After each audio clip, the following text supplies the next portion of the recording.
I will call the March 1, 2010 meeting of the Anchorage Planning and Zoning Commission to order at this time.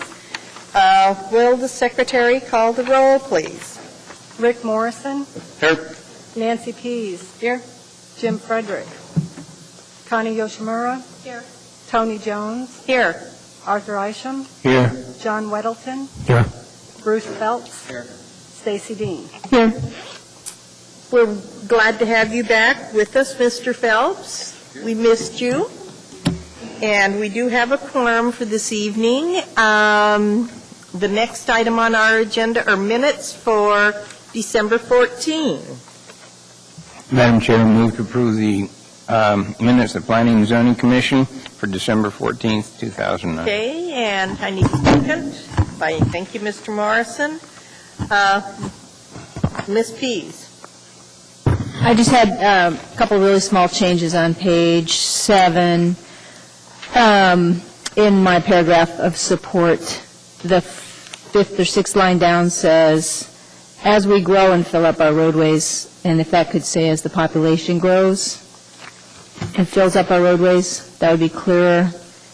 And then 3 more lines down, it says, she also mentioned, that's just mentioned. I just have to check and make sure our secretary got both those. It's just a grammatical thing. Yeah, that's all. Okay, is there any objection to those changes offered by Ms. Pease? Hearing none, those minutes are approved as changed. The next item on our agenda is disclosures. Mr. Isham, please.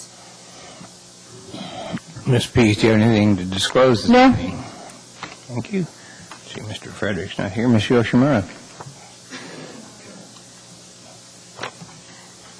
Through the chair, I would like to disclose, as always, that I have had a past financial interest in a tract in West Park subdivision, and that I have several business relationships with the current owners of various tracts in West Park subdivision. I have no current, however, financial interests in the subdivision, either as a associate real estate broker or as an owner. Okay, thank you.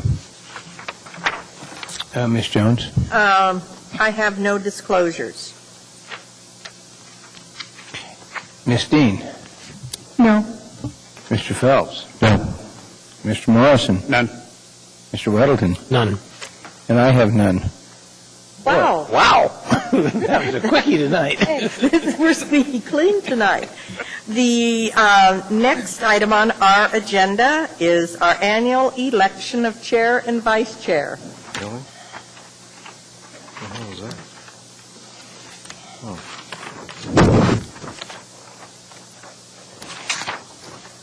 Don't everybody be quiet.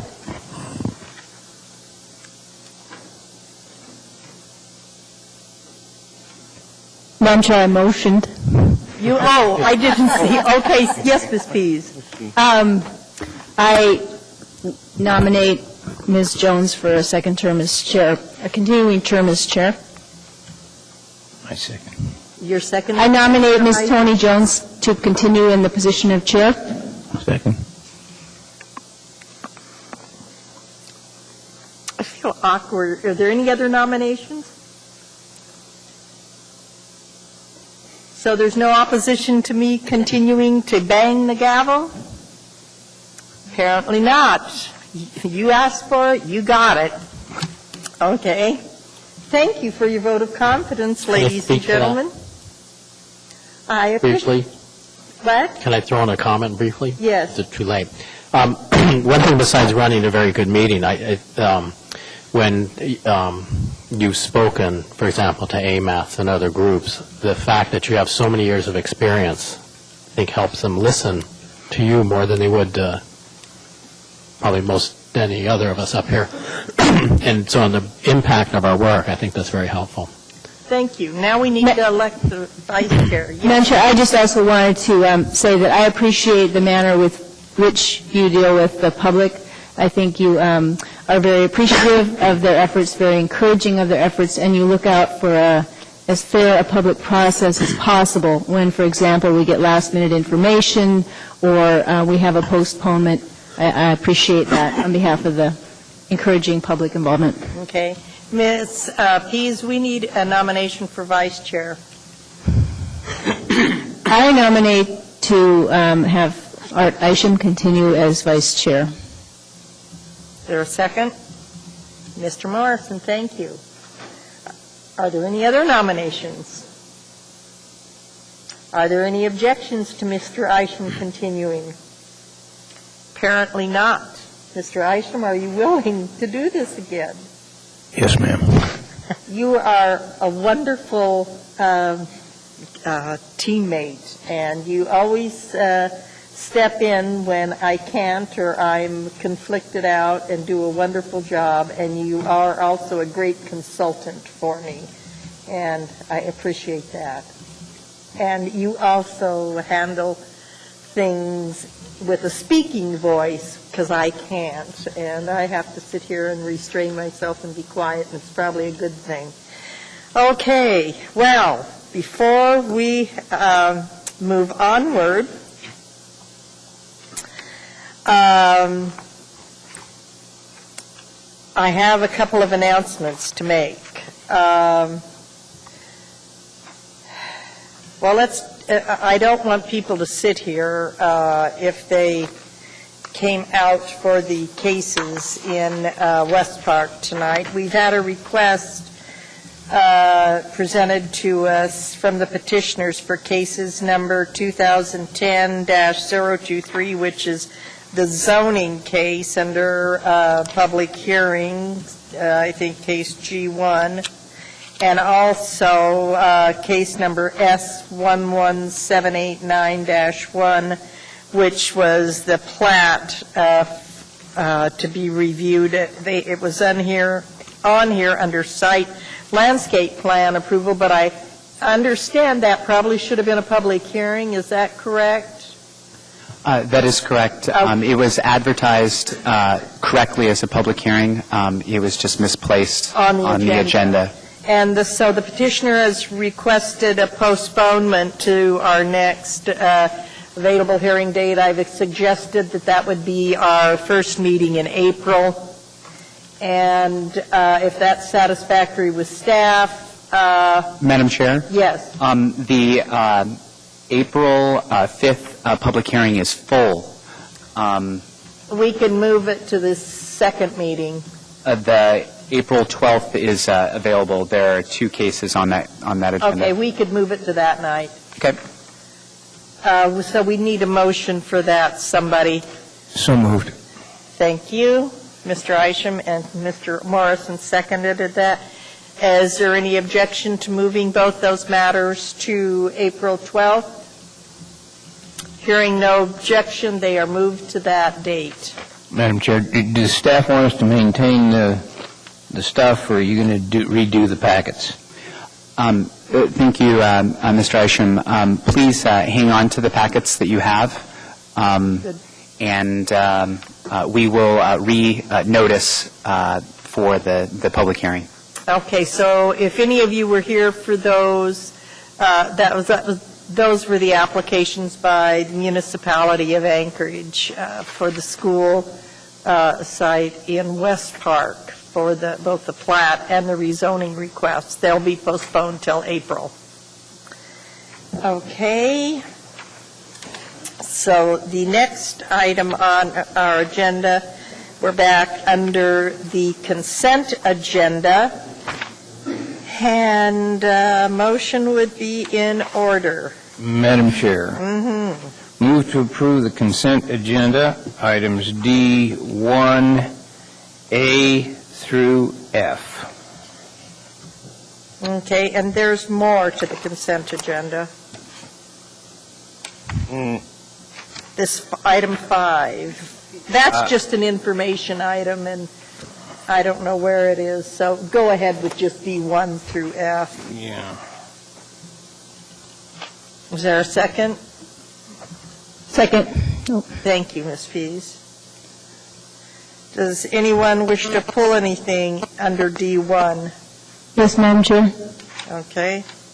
I request to pull item D1C, D1D, and D1F. Okay. Is there any objection to the remaining, approval of the remaining items in D1? Ms. Yoshimura? I just want to say that I will be abstaining from D1D and D1F as I was excused from those situations. Okay. We'll just note that for you. All right. Hearing no objection, D1A, B, and E are approved. Okay, D1C, Ms. Pease? Yes, Madam Chair. And I may owe an apology to Ms. McConnell, but the copy that we got in our packet, was that accompanied by a sheet of changes somewhere? Because when I compared it to the draft that we were working off in our last meeting, there were a number of changes that I didn't see in the copy that was sent in our packet.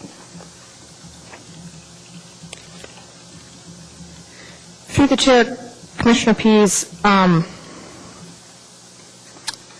would the changes you're referring to be the ones that you had mentioned in an email that you had sent to me? I believe so. Some of them may have been voted on, though. I'm looking at my draft that I marked up during the meeting, and I think some of them may have been discussed and voted on. But yes, I believe I submitted most of them to you in writing, and just as an example, page 17, there's just a simple typo. Line 4 says floor plate, and I know that you confirmed to me that it would be floor plane, but it's not made in here. No, it's supposed to be floor plate. Okay. Yes. Okay. Yes. Well, another one, if I may, Madam Chair. Again, according to my notes on page 10, when we, as a commission, discussed compatibility, I believe we had language in there that included odor and vibration as characteristics that we wanted considered when compatibility is decided. Compatibility was one of the words that was placed on hold at during your November meeting, and staff provided on December 14th, I might have the date wrong, we provided both a list of the 70 items that the commission had put on hold, and then we also provided an addendum sheet at the meeting that had maybe 5 or 6 definitions on it, and compatible was one of those definitions in the form that is given here and was adopted by the commission as it sits this way. So I can email you the documents. There must have been some discussion in between that I don't have a copy of. You had sent a number of these to me by email, and I did respond to you, and I did find that the staff had made one error on page 8 in that we had missed an amendment to the word average, and I apologize, I didn't bring an amendment sheet to you tonight, but you had asked that the word average be defined as the arithmetic mean, and I will make that change. Okay. There's one more I wanted to check on, and I know that you did respond to me, and I don't have a copy of that with me. So on page 5, when we were talking about the definition of adjacent, by my notes, it was to say public or private, local or collector classification. I'm sorry, I don't have that in either notes or minutes.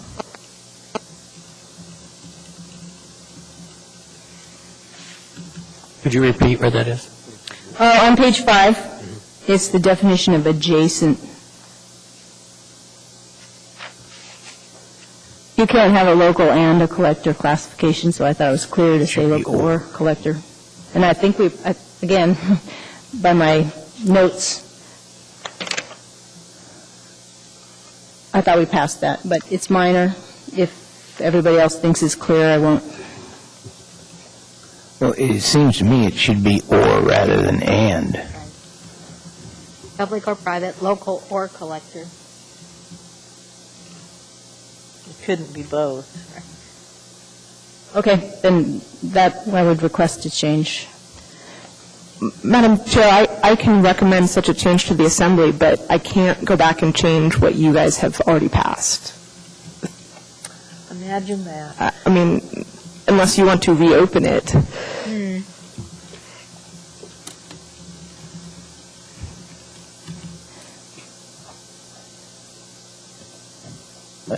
I guess, Madam Chair, what's confusing to me is I thought we did vote on some of this, and it seems there must be some minutes or something that we should be comparing this against, other than, you know, my handwritten notes, and I'm not sure what those minutes were. Didn't we postpone this to get the minutes and we got them? Yes, it's the December 14th minute, which you just passed. Oh. And if you'll note, the word adjacent was never discussed. Okay. Well, let's go ahead. I don't have any further changes. If I find something, I guess, I still think I'm missing something, but I'm going to move to go ahead and pass it as presented to us with the one change of arithmetic, the one change to the word average. Okay, so a motion would be helpful. I move to pass it with the one change to the word. And Mr. Isham has Average. seconded it. Is there any objection? Hearing none, that is approved with that one change. Okay, so the next one, Ms. Pease, is D. D is very simple. The copy that was sent to us just has the wrong case number. It had the right case number on our agenda, but the top of the page says 2010-005, and it should be 007.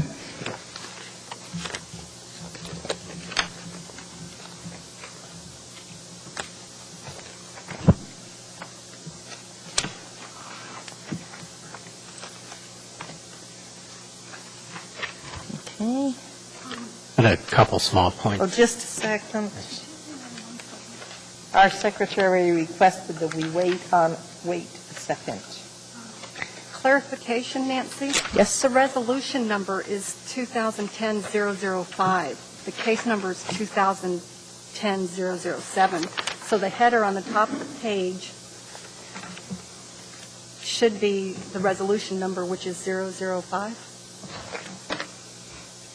Or did I miss what you were? Well, I just, when I looked back at my, The case number is 2010-007. okay, And the resolution number is 2010-005. okay. So are we all happy now? So there's no change. All right, No that, change. this is a little confusing, Okay, but so motion to approve. with I have a the- couple small things while we're on it. Okay, Mr. Weddleton? On page 3, item F, it refers to Department of Health and Environmental Protection. Is that there's such a thing?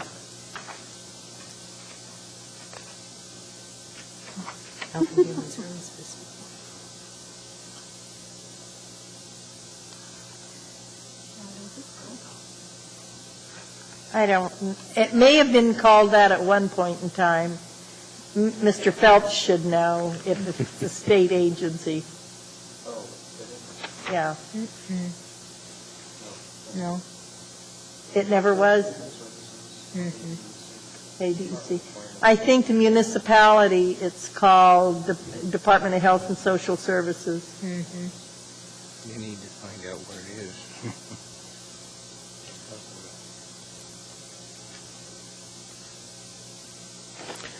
Okay, so I don't know what to say for that, but some change. If it depends on what the intent is. If it's the intent is a municipal department or a state department. If it's a municipal department, it would be Department of Health and Social Services. I think. Well, let me just look at my email from Mr. Morris today.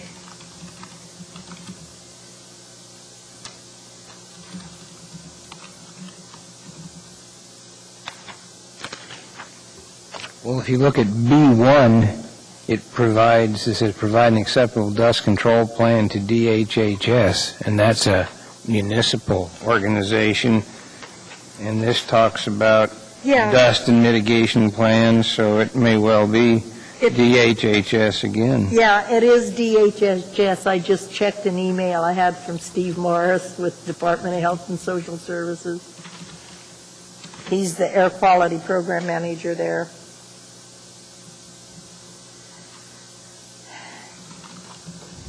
Okay, so I'd recommend that change. And then on page 6, item 10, the second to the last sentence says, items that are at temporary grade to be reseeded.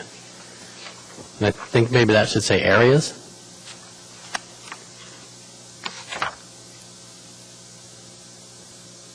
Okay, where on page 7? Page 6, Okay.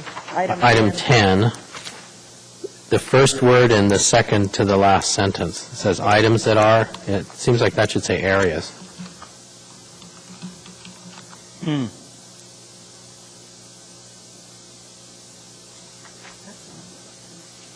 Excuse me. Yeah, that probably should be areas.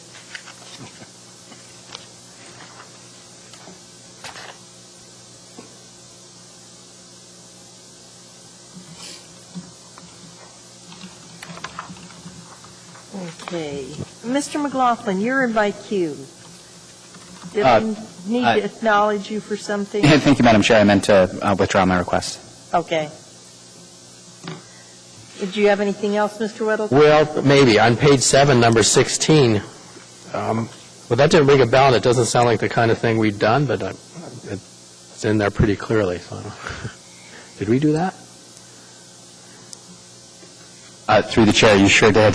Yeah. Okay. And it's okay. I'm sure it's a good job on us, then. All right, Mr. So that would be it. McLaughlin. Never mind. All right. Then, Mr. Weddleton, you really need to have a motion to do all those things you'd like to do. Okay, sorry. Move to approve Resolution 2010-005 with the change on page 3, item F, to replace Department of Health and Environmental Protection with Department of Health and Human Services. And on page 6, item 10, the second to the last sentence, replace the word items with the word areas.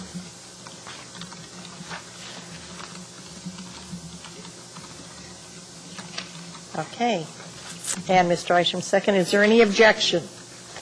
Hearing none, that is approved. Moving on to item E, Ms. Pease. Yes, item E. E? F. Oh, F. F, sorry. Ms. Graves looked at the minutes on this one and put a revised version of the resolution on the table for us, but basically, one of the points that I'd spoken to had been somewhat simplified, and then the point asking for review and reconsideration of space specifications for schools had been left off, and she's made the changes. So it's okay as on the table? The copy that was before us on the table tonight. Did everyone get a chance to look at that? It's items 4 and a new finding number 6. Item 4 was, the wording was made more specific, and item 6 was added in accordance with our minutes. And Ms. Graves, you checked this against the minutes?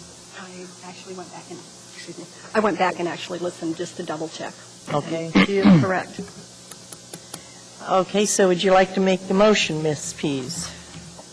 Yes, I move for approval of Resolution 2010-008 as presented to us on our table tonight with the changes to item 4 and the new item 6. finding 4 and finding 6 changed.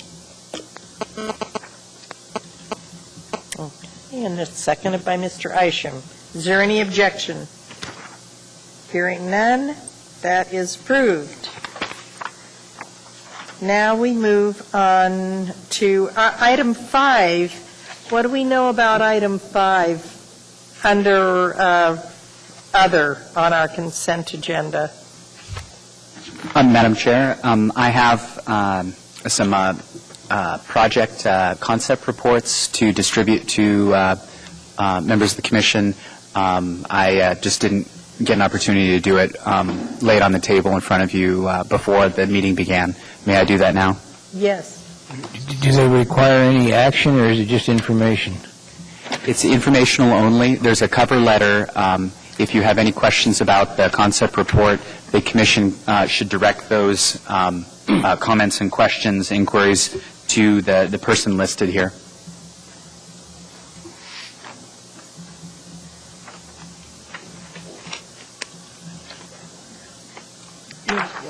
I don't work in my office on Mondays anymore. I work Tuesday through Fridays in the afternoon.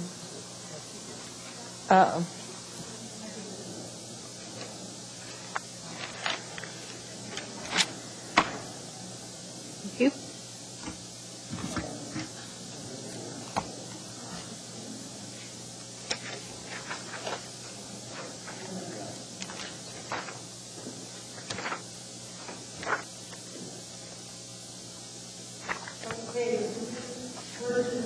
This and then comment directly to USKH if we have any comments. Is that correct, Mr. McLaughlin? I apologize. Can you repeat We that? just are expected to comment individually to USKH. Yeah, so a little bit of background about this. Yes, you are. The project management and engineering department and the traffic department are working on a new way of handling public projects, which is called context-sensitive solutions, and it's trying to garner more sort of public input earlier in the project. And as a part of this sort of new flow to public projects, road projects, and in this case it's a retaining wall project, the Muni has been trying to get information out as early as possible to community councils, and they asked the planning department to distribute the things that they will be sharing with the public. They wanted to get them out as early as possible to the commission and the Urban Design Commission as well. And this is that. This is a concept report, not for action, but for your review, familiarization. If it just is informational only, but should you have any comments or questions, you can direct them to the person on the cover letter. Thank you. Okay, so that requires no action. We can just each respond to it. The next item on our agenda is under E, unfinished business, and I'm going to need some guidance from either Mr. Davis or Ms. McConnell. And I need to bring something up, too. Okay. You can go first, Mr. Phelps. I was not here for the 2-8 meeting, and moreover, I did not receive any information in the packet on the Title 21 revision. I noticed at the, I guess it was the 11th hour, that they said to bring the packet that you had from the 2-8 meeting. So I am not prepared for discussion this evening. I request to withdraw from this particular discussion and then be excused for the remainder of the evening. Is there any objection to Mr. Phelps being excused? I think it's appropriate, and especially under the circumstances. You are excused.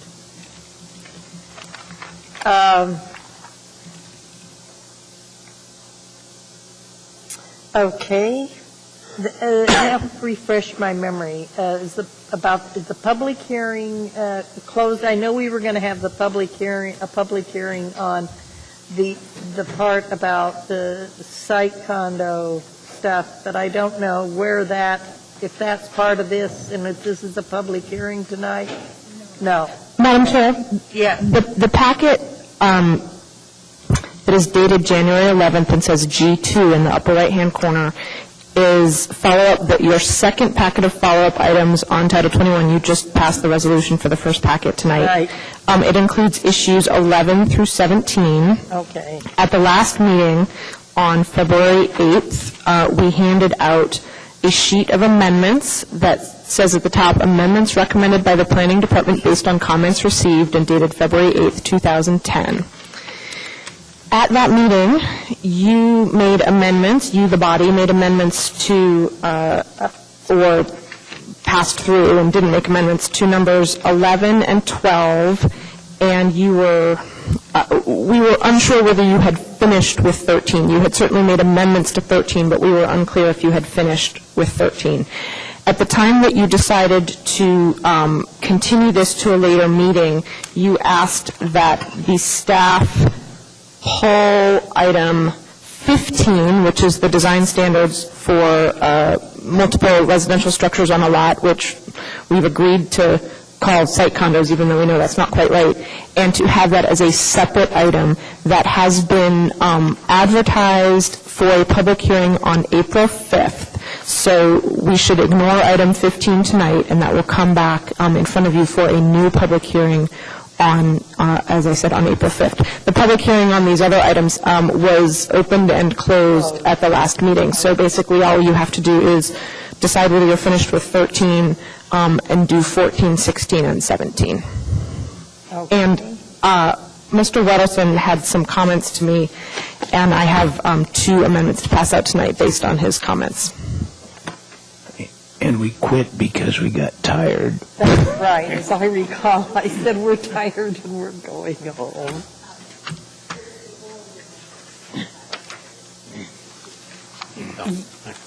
You mean specifically the one sitting in the middle? Okay. So we have 13, 14, 16, and 17. Okay. I sent you comments earlier, and then I resent some today. All right. Madam I Chair. think we need to, yes, Mr. Wright. Madam Chair, I move that we go into a committee of the whole. And would somebody like to second that? Thank you, Mr. Weddleton. Is there any objection? Hearing none, we're in the committee of the whole. And now, we're on 13, correct? Did we complete 13? We weren't sure. You made a number of changes. You made some changes on page 9, and you made some changes on page 10. Yeah, I got changes on page 10, and at the bottom of page 10, I have start here. Okay. In big purple words. So I guess we would be starting up where it says Chapter 6 on page 11. On page 11. So we're really ready to start probably on 16. Yes. Madam Chair? I had asked for a little bit of explanation from staff as to what they were trying to achieve from a pedestrian active use. And in looking at the document further, found on page 17 that they did explain it. Ground floor uses that strongly engage the sidewalk, support neighborhood residents, and generate pedestrian activity. But that's in their explanation, and that doesn't appear in the definition or the explanation that's proposed to be adopted into code. So I was hoping that staff would consider adopting those. I'm looking for measurable standards, basically, because you can have something like a banking service that doesn't engage the sidewalk, may not support neighborhood residents, and it might not support all that much pedestrian activity. And I thought it was useful to have those concepts in this item on page 11. where it says pedestrian active use. Where's that definition on? It's not a definition, but it's a text explanation on page 17 of the memo. In the first full paragraph, the last sentence says, other public goods such as ground floor uses that strongly engage the sidewalk, support neighborhood residents, and generate pedestrian activity can be recognized and encouraged.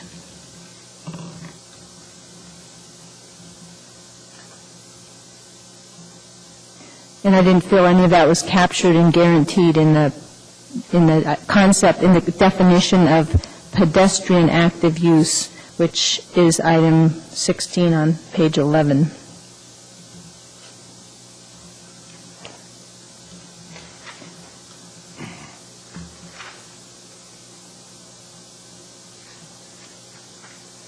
Exactly where are you on page 11, Ms. Pease? I'm afraid my mind wanders. Okay, page 11 has a enumerated item 16. It's supposed to be a new subsection. Right, yes. And it doesn't really define what pedestrian active uses are. It starts to list them.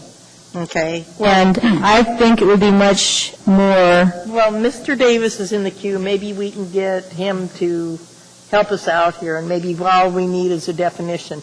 Mr. Davis?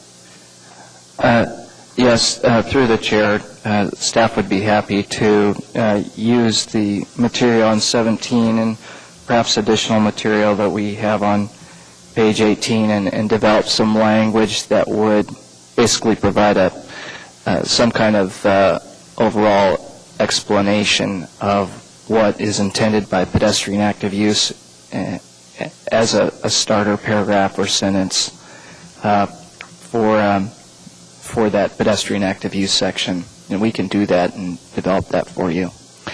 That's basically like a general explanation. Would that be helpful, Ms. Pease? very helpful. Okay, great. So we'll wait to see what they provide on 16. Right, So this is on hold. right.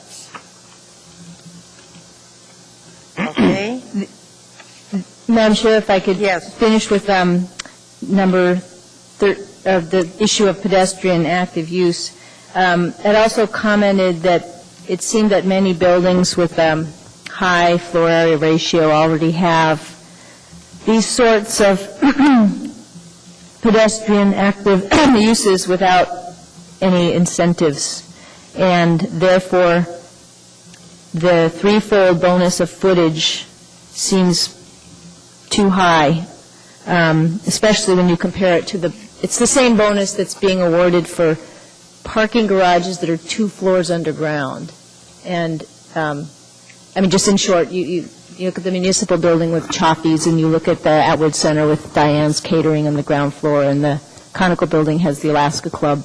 So it seems that these uses are already to some extent being provided, and I think there's somewhere in the explanation here, the intent is to encourage the right kind of interactive development that isn't being, in instances where it isn't being provided now, so.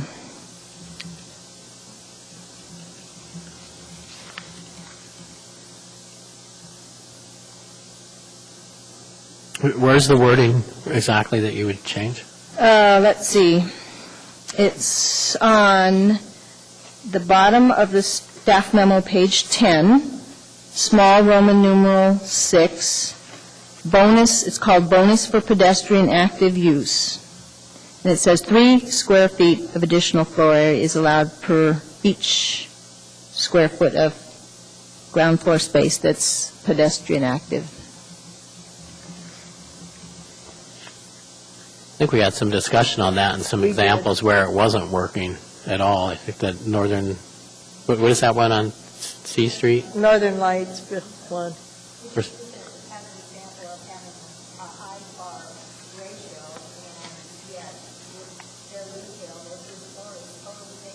So I It just depends on the location of the building a lot of times. Sometimes it's just not going to work. That might be a special case because it's to wander by there. You're right by C Street at its busiest and unpleasant place for retail. Well, if you look at some of the other locations where you have pedestrian-friendly activity on the food floor, those types of activities are usually subsidized. They don't make a lot of economic sense.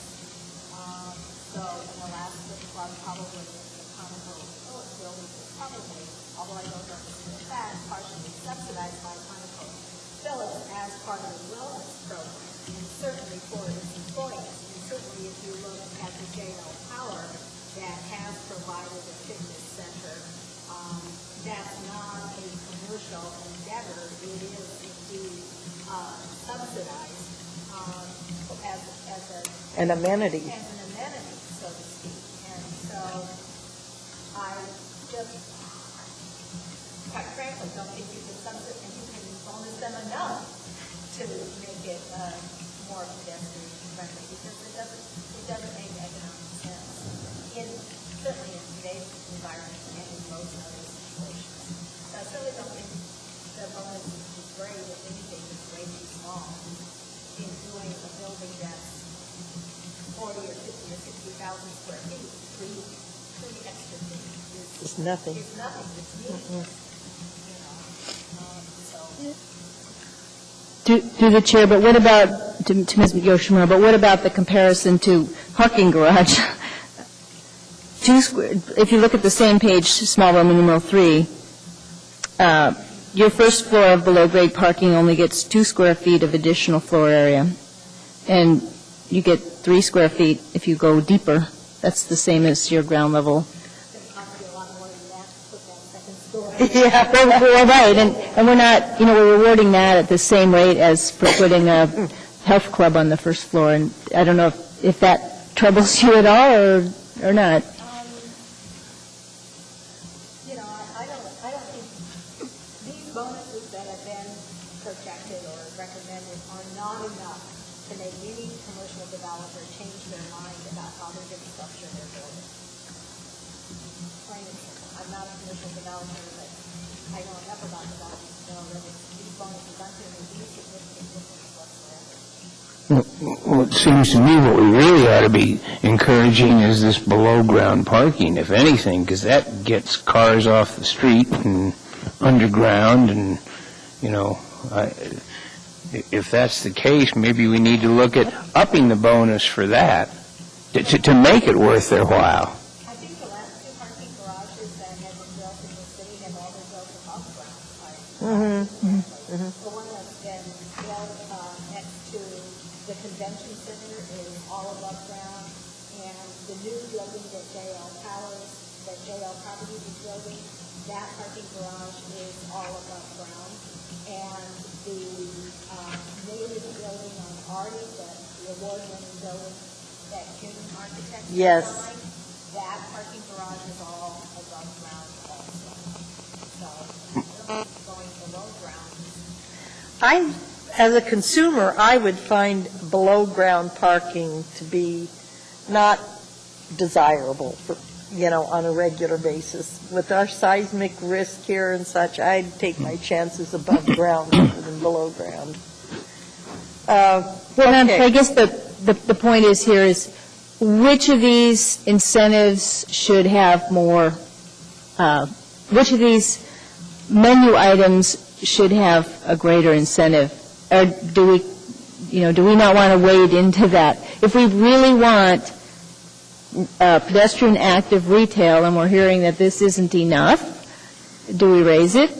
If we're hearing that nobody's ever going to build sub-second floor parking garage, and what do? Do we offer them 10 square feet per, or do we just, I guess I'm looking for which of these items are realistic, and do we have enough bonus? And the ones that aren't realistic, maybe we don't tinker with. Well, Mr. Davis has been patient in the queue, so I think we need to let him guide us here for a minute, and then we're going to, if we can't get some resolution on this, we're going to move on. And we already have this issue kind of on hold, and we're going to move on because we're going to get done with this tonight. Mr. Davis. The pedestrian active use is there because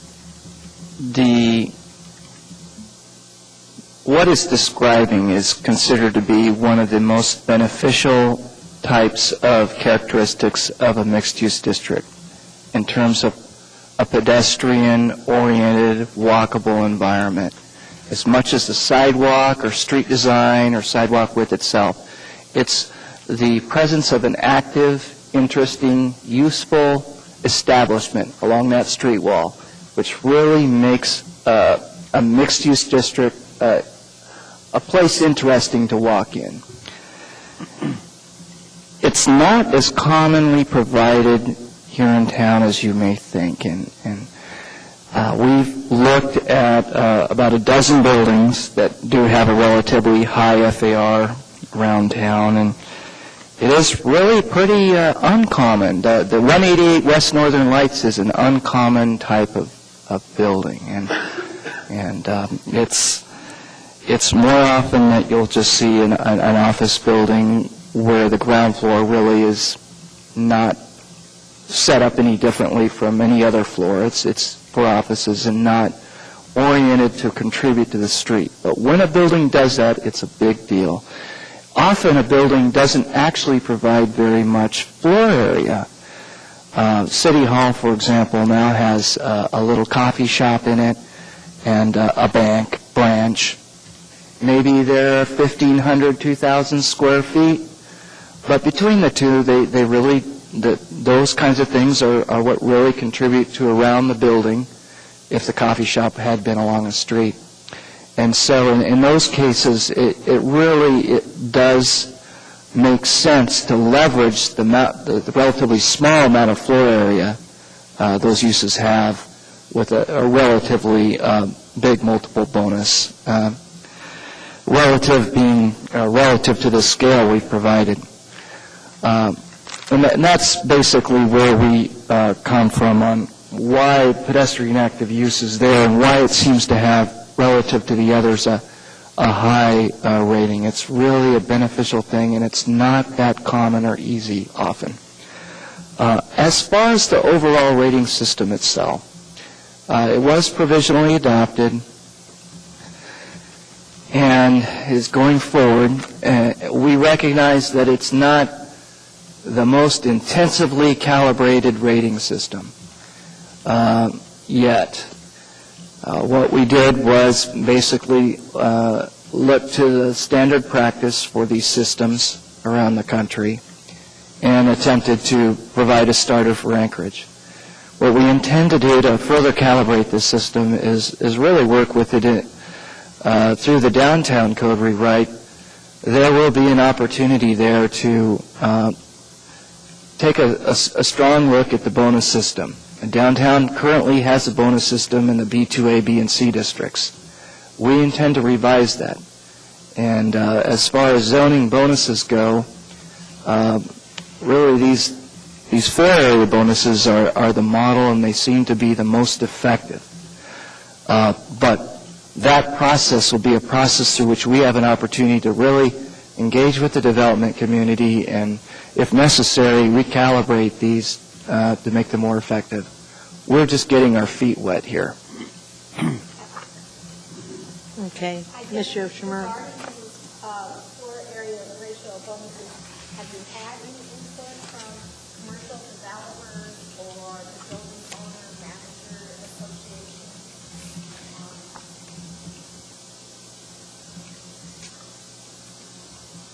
No, we have not.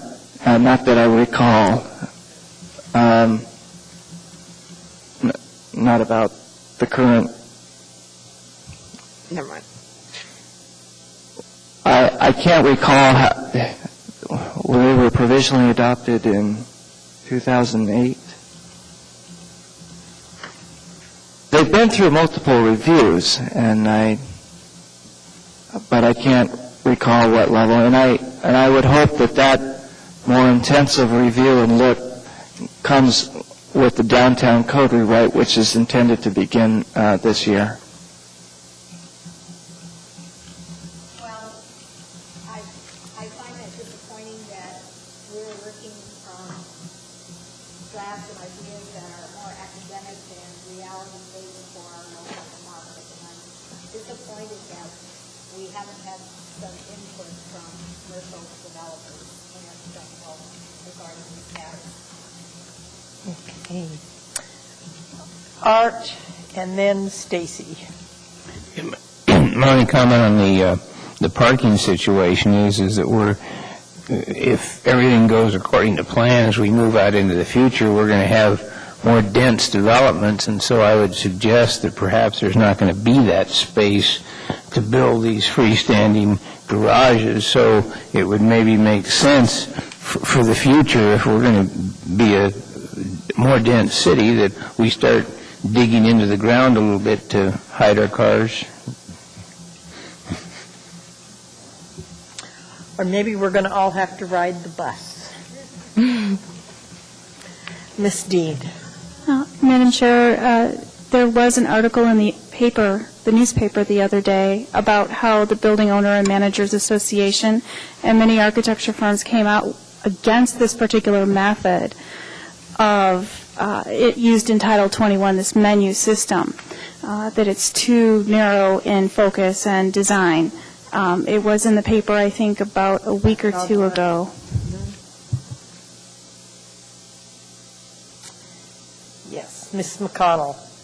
Thank you, Madam Chair. I just wanted to clarify that the article that Ms. Dean is referring to was speaking to the commercial design standards that are in a later part of Chapter 7, and this is actually about FAR bonus incentives that are applicable in certain districts in Chapter 4. So that article, they weren't responding to this particular menu or type of menu.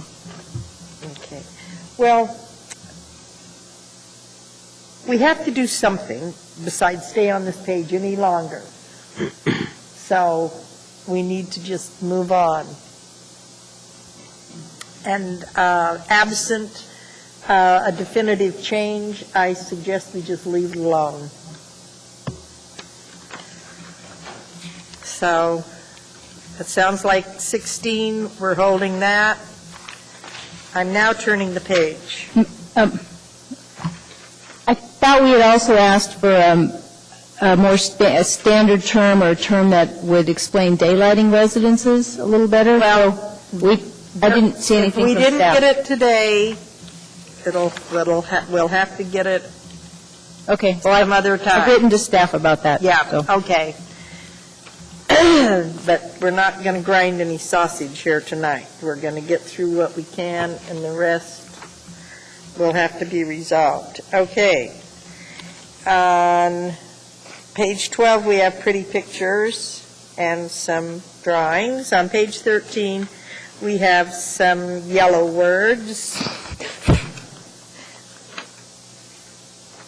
And Ms. Pease, what is the next thing on your agenda here? Let's see.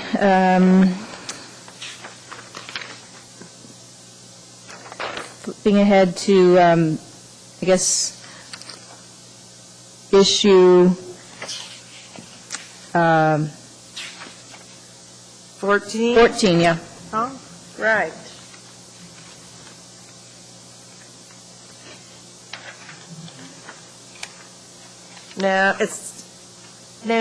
You mean where there's the big 14 at the top of the page? Yes, You on mean page that's 21. on page 21 at the Right. bottom? Right. Okay. And staff already had some changes to this. I guess we have to look for their loose sheets. Now, they have some loose sheets.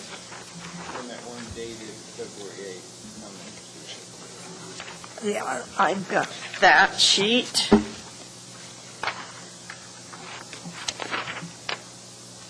Okay, so having at least 10 feet of clear zone. In A, they've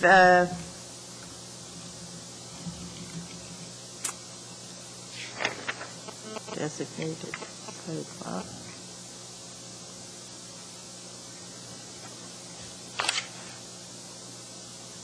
So chicken A. Do you have the sheet from Yes. the 8th? Yes. Okay. Okay, so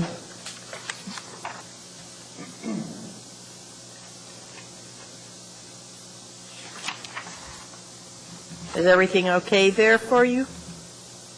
yes, on that page. Okay? On page 22, Uh-huh. the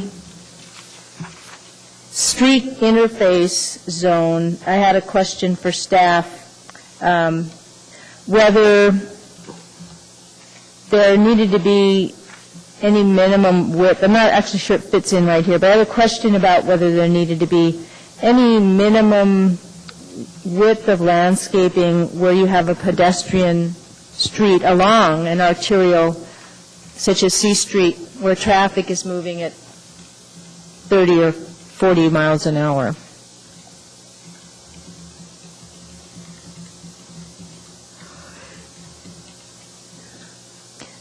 The street interface zone, as described here, is a buffer between vehicular traffic and pedestrians, and there's no recommended width for the buffer. And as someone mentioned earlier, walking along a street like Northern Lights or C Street or A Street is a bit intimidating because the traffic is moving so fast, and there are 4 lanes of it or more. Yes, through the chair. The width needed for the street interface zone will probably vary by street, by situation.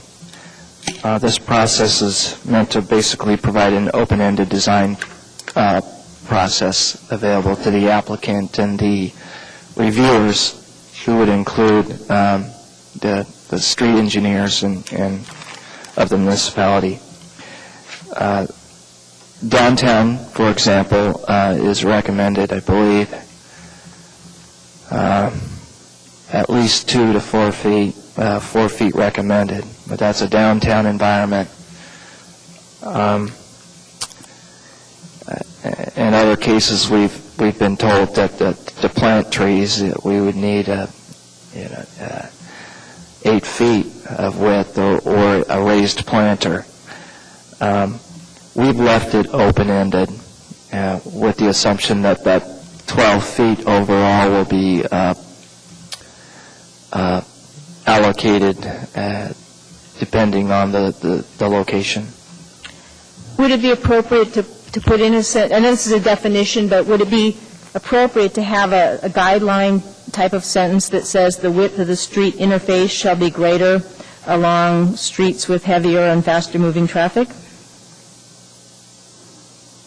The definitions, if it were the will of the commission to provide a standard, it would be best to provide that in the section or in the body of the code. Those definitions that you see there on page 22, building interface zone onward, they are in the definitions section, and anything in there would simply be explanatory to give the general idea. We do not put requirements in the definitions like that. Then I guess I would suggest that if we move back to page 21, where it talks about sidewalk widening and streetscape enhancements, that it could be put in that section. Probably under C. C is where it says, it talks about approval by the traffic engineer and the municipal engineer, and there are certain guidelines, and so it would seem to me it might be, or it could go under A. But I would ask if we could maybe get a general sense of if the commission supports that guideline, open-ended but stated clearly. And I'll restate it. Yes. Well, we're in the committee of the whole, so I'll restate it. My idea would be to add to the appropriate section either 5A or 5C on page 21, the guideline that the width of the street interface zone shall be greater along streets with heavier and faster moving traffic in order to buffer pedestrians. And then let staff polish that and put it in the right place. Is there any objection to that? Anyone? I don't hear it. Mr. Weddleton. I just wanted to clarify on this section if we'd said that accepted the staff change on the February 8th memo for this section. I don't Did we know that go by that, or? if we accepted it. We looked at it. I don't think we said yea or nay. So, And then there's a small change on the sheet that was handed out today for this section. well, I think that if you'd like to put that forward, it would be a good time to do that. But right now, I would accept the change that staff's offered on the February 8th memo on issue 14, and also the small change from today's memo that was handed out, just to delete sandwich boards. Good. Good. Is there any objection to those changes? I don't hear any. Okay. And anything else, Mr. Weddleton, on this issue? Nope, that's it. Okay. Anything else from anybody else on this issue? Yes, Madam Chair, I had one more Okay. item on, it's on page 21. I just have the concern that we make sure that the pedestrian sidewalks are in areas that we really want pedestrian activity, and would advocate under, again, this is on page 21, item 5, sidewalks. The sentence begins, an enhanced sidewalk environment with Main Street-style amenities may be provided in lieu of the required site perimeter landscaping, and I would add the words, where it is logical to support a pedestrian zone as determined by staff, and then continue with the sentence, comma, subject to an administrative site plan review, and so on. And my thinking there is that there are places that are mixed commercial and industrial, perhaps say along International Airport Road, we have really piecemeal, or Raspberry, as Yoshimura is saying, where you have really piecemeal projects, and the idea of having one little section that's very pedestrian attractive and then an industrial yard with a 4-foot sidewalk and a chain link fence is not good continuous planning. So I would just leave it to staff to say, yes, this is trending, and this is in transition toward a pedestrian zone. Does staff wish to weigh in on that idea? Or do you have any objections? We have no strong objections, except for that this change is made with the understanding that this provision only applies in mixed-use districts. So, okay, you understand that. Okay, is there any objection from anyone around the table? Apparently not. Okay. All right, Mr. Weddleton, you're back in the queue. Oh, no, that was Oh, previous. you were done. Okay, so are we done with this issue? All right, we are, so we can move on to the next issue. So we're skipping issue 15, and so we'll be moving on 16. to 16.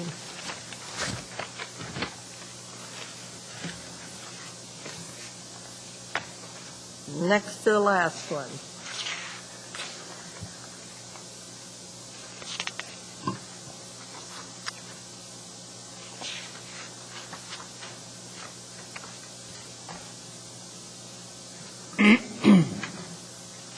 Madam Chair? Yes. I had two comments here, one sort of extensive one on sidewalk and trails. Okay, on what page? This is on page 30. We're on item 16, is that correct? Issue 16. I am quite uncomfortable with the concept of stating that requirements for sidewalks or trails along roads may be reduced or eliminated by the plating authority. And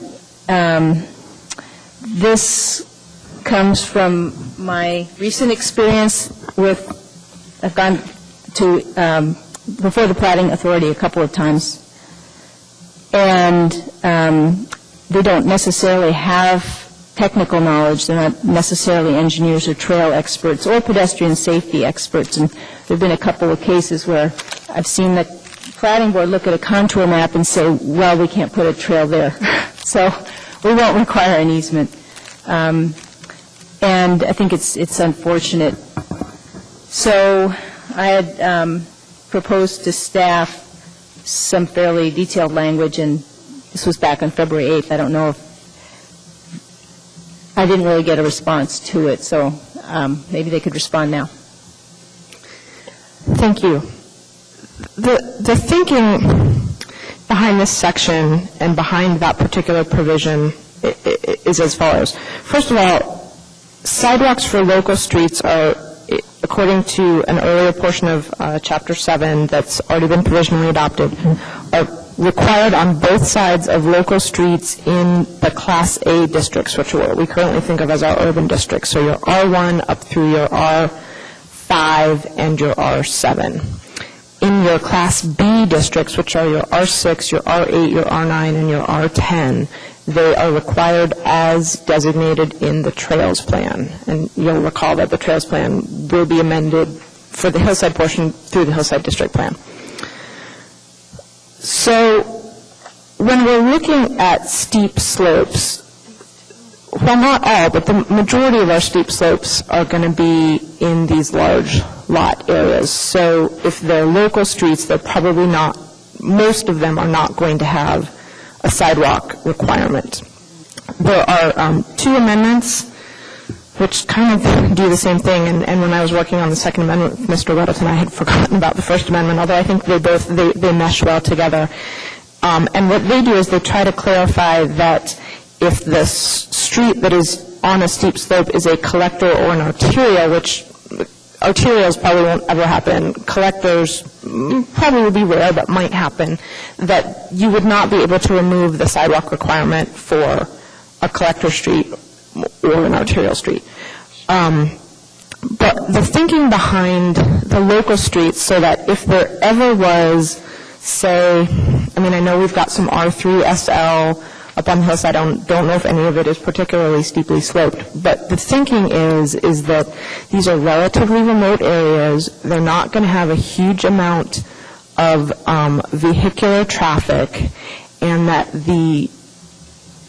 when you're cutting a street into a steep slope, the wider your cut, the more impact you have on the natural environment in that you have to get the certain non-steepness of a side slope to make it safe, so you're not going to have your eroding slopes. And so the wider you make your street to add these pedestrian facilities, the more you are cutting back into the hillside, filling the hillside on the downhill side, and thus having more of a major impact on the natural environment.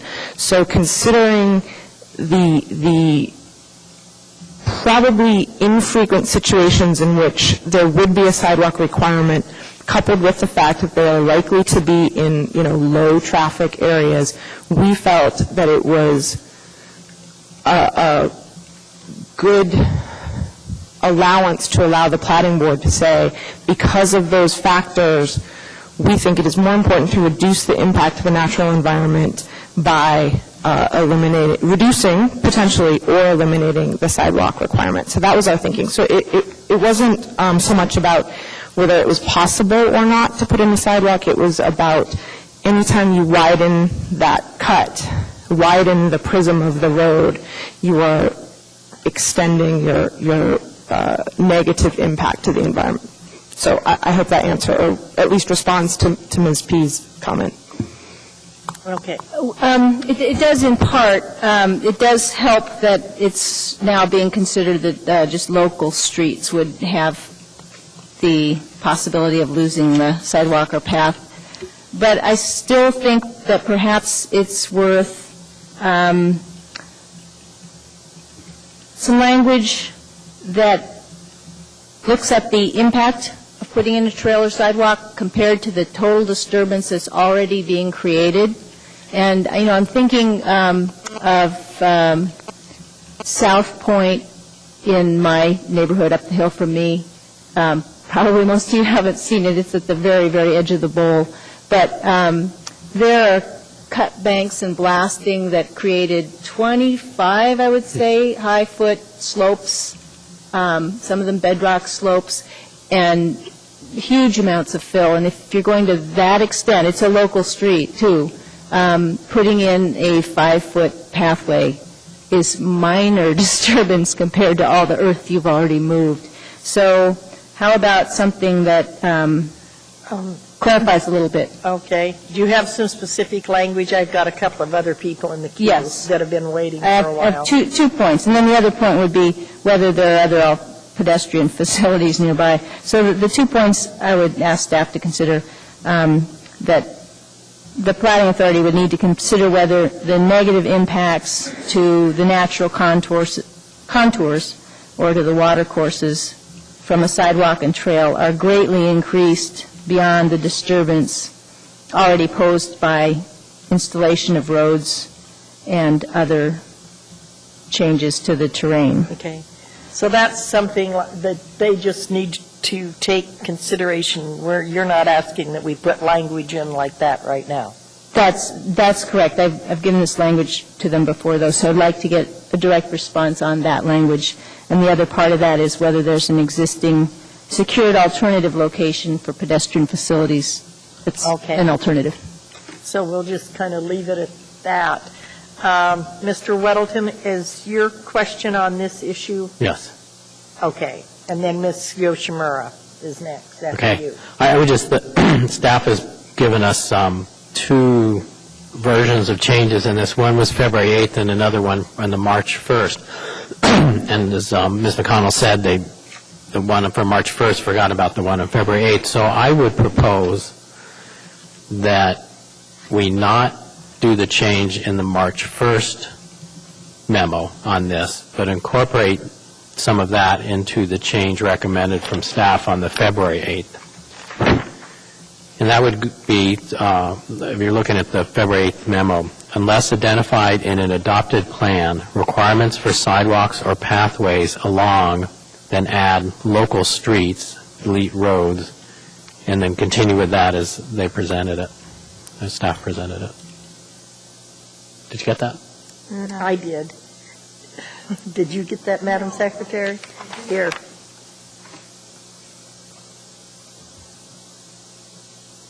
So it would be the February 8th change with one word substitution. Okay. And not addressing the March 1st change at all. I just took the local streets and put that Yes, into this, so the got key it. change in that. And then, having done that, then I'd say Commissioner Pease could maybe Well, let's incorporate deal her with part. this so. piece first. Is there any objection to the change that Mr. Weddleton proposed? Could he repeat that, please? Because this is... It would be this, Ms. Yoshimura. It would be the February 8th proposed change as I've marked it.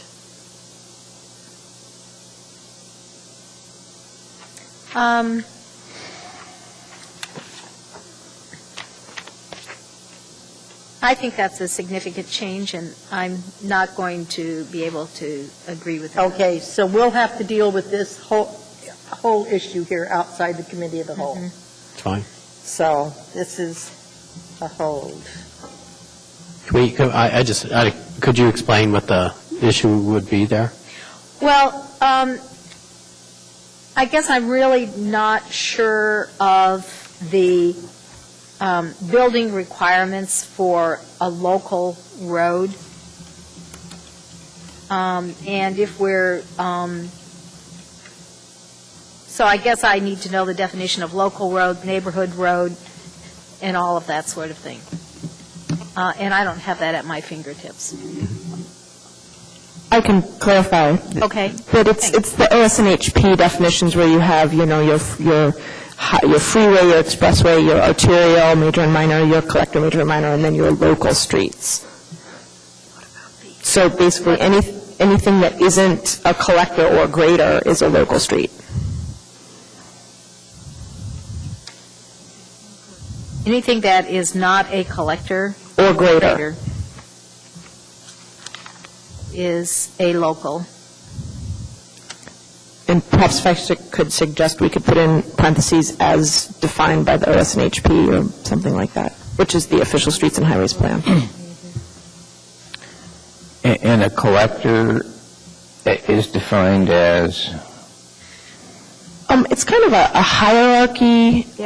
You've got residential collectors and commercial collectors. I don't have the definition at my fingertips, but your lots tend to be on your local streets, and then the local streets lead to collectors, which kind of gather up the traffic and take them kind of through places.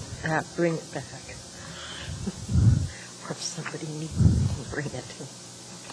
So this change would require all neighborhood collectors to have Well, a local street, a neighborhood street might not be necessarily a collector.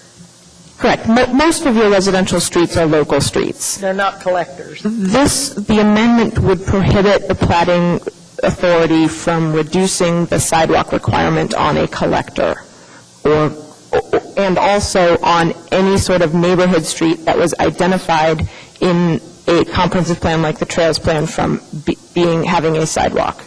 I want to have the planning authority maintain that. Okay. So so all conversation about this in the committee of the whole is stopped. So, the end. So, do we have anything else with regard to number 16? Yes, Madam Chair. Okay? I am concerned about the heights of the vertical and near vertical retaining walls on page 31. I don't see any maximum height, and I understand that the purpose of a retaining wall is to avoid, less horizontal disturbance, but it says that basically if you blast it into the underlying rock, you don't need to terrace it. It can go 15 feet, 20 feet, 25 feet, 30 feet, then you get a canyon-like effect, which, is dangerous. I'm sorry, Commissioner Pease, I think there's a 15-foot maximum on the top of page 31, but you have a 15-foot maximum, and then you have to do basically an 8-foot Horizontal. Or near horizontal terrace. Well, the next sentence says vertical or near vertical surfaces that are formed from underlying rock need not be terraced. Well, considering that the disturbance is limited to 15 feet abutting the right-of-way, I mean, it's going to depend on how steep your slope is to how high that might get, but there is a limit. I don't have the brain to figure it out right now with the highest slope angle that you might have. I can try to figure that out for next time if you like. But considering that if you actually have, think of driving along the Turnagain Arm. You've got vertical bedrock there, and some of those, it's a totally different situation from a neighborhood street and a hillside, but if you have that bedrock there to kind of artificially create a terrace upon which, nothing may ever grow, didn't really seem reasonable. I guess my concern is that there wouldn't be any height limit if you have bedrock. And it's mostly visual. It's also a little bit of a safety issue. When you have vertical slopes that steep, you can get some pretty bad shading and icing. And this is a response to the subdivision I mentioned earlier, and I don't know whether staff has seen that subdivision or not, but it would be a good way to cross-check what is a maximum height of a wall that you can put right next to your street. I can tell you it's well over 15. I'm going to say 30. Well, it doesn't sound like this one's going anywhere for tonight either, so. Ms. Yoshimura, do you have Well, questions on this? since South Point subdivision has come up a couple of times, and I know it's in an area that is a concern to Ms. Pease, I would just like to make a couple of comments about South Point. For those that have perhaps not had the opportunity to just see it, I do have to say that part of the problem with South Point is that the developer began his road construction and his grading prior to having his permit from PM&E. And when that occurred, which is a risk that a developer always takes, that PM&E is not going to approve their plans, then that subdivision was shut down, and they had to totally regrade the entire subdivision, which is one of the reasons why it has all of the issues that it has today and why it is, by some standards, relatively unattractive. So I don't think that that situation is going to occur again, because I think that PM&E, the municipality of Anchorage, and that developer has probably learned not to start his road construction work prior to being permitted. Okay. Would staff agree with that, Eric? I would. Okay, Mr. Weddleton, you've been very patient. Oh, no, I'm sorry. I think I'm done with this. Okay. All right. This is obviously going to have to come back to us because I don't think we can resolve that tonight. Mr. Isham. Yes, are we on to vehicular routes yet? That's where we were, yeah. Yes, we are on vehicular routes. You know, I'm just, Headed home? well, I'd like to relate a story.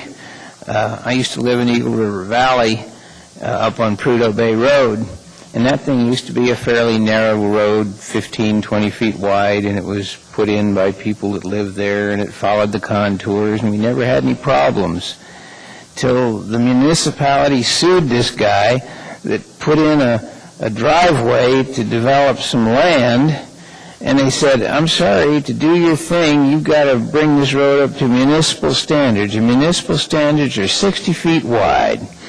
So they came in and they dug that road all to bits and pieces and made a freeway out of it. And I left because I didn't like it. But, you know, that kind of stuff is just kind of stupid, that we force people to do that because that's what the law says. And I just really hope that we don't put requirements on people where you have 10 houses on a road that goes from the valley floor up to about 2,000, 3,000 feet up, and you have, 10 or 15 houses along it, and you make it 60 feet wide. I mean, that's just really kind of dumb. And it, I just hope we don't do something like this here. Agreed. I grew up in the country, Mr. Isham. I agree with you. Okay. Well, we're obviously not going to be dealing with the vertical issue tonight. So I guess we'd be turning the page and looking to see if there's on number 17 now. Are there any issues on number 17, or did we miss the bullet?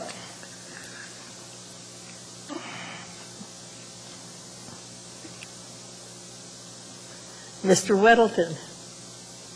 I would not say this is an issue so much, but this is actually a nice clarification of something that we had trouble when Walmart came for their approval. And it clarifies that if you add on if there's a large addition, that it will have to abide by the current zoning. And I think that makes everything much more fair, so that someone who's adding on doesn't have a more privileged position than someone who would build a brand-new building that would be the same square footage. So I just want to highlight that. I think this is something we'd asked to see clarified, and we got it. Okay. So I support it. Okay. Ms. Pease. Yeah, I actually was confused by this one. And, you know, as I read through it, the characteristics of the new addition shall not be counted toward the characteristics to be addressed under this section until the essential site characteristics as listed are adequately addressed. And so it seems to me it's talking about a pre-existing use that's out of compliance, I guess a nonconformity, but I don't understand exactly what it's saying about the nonconforming part of the site.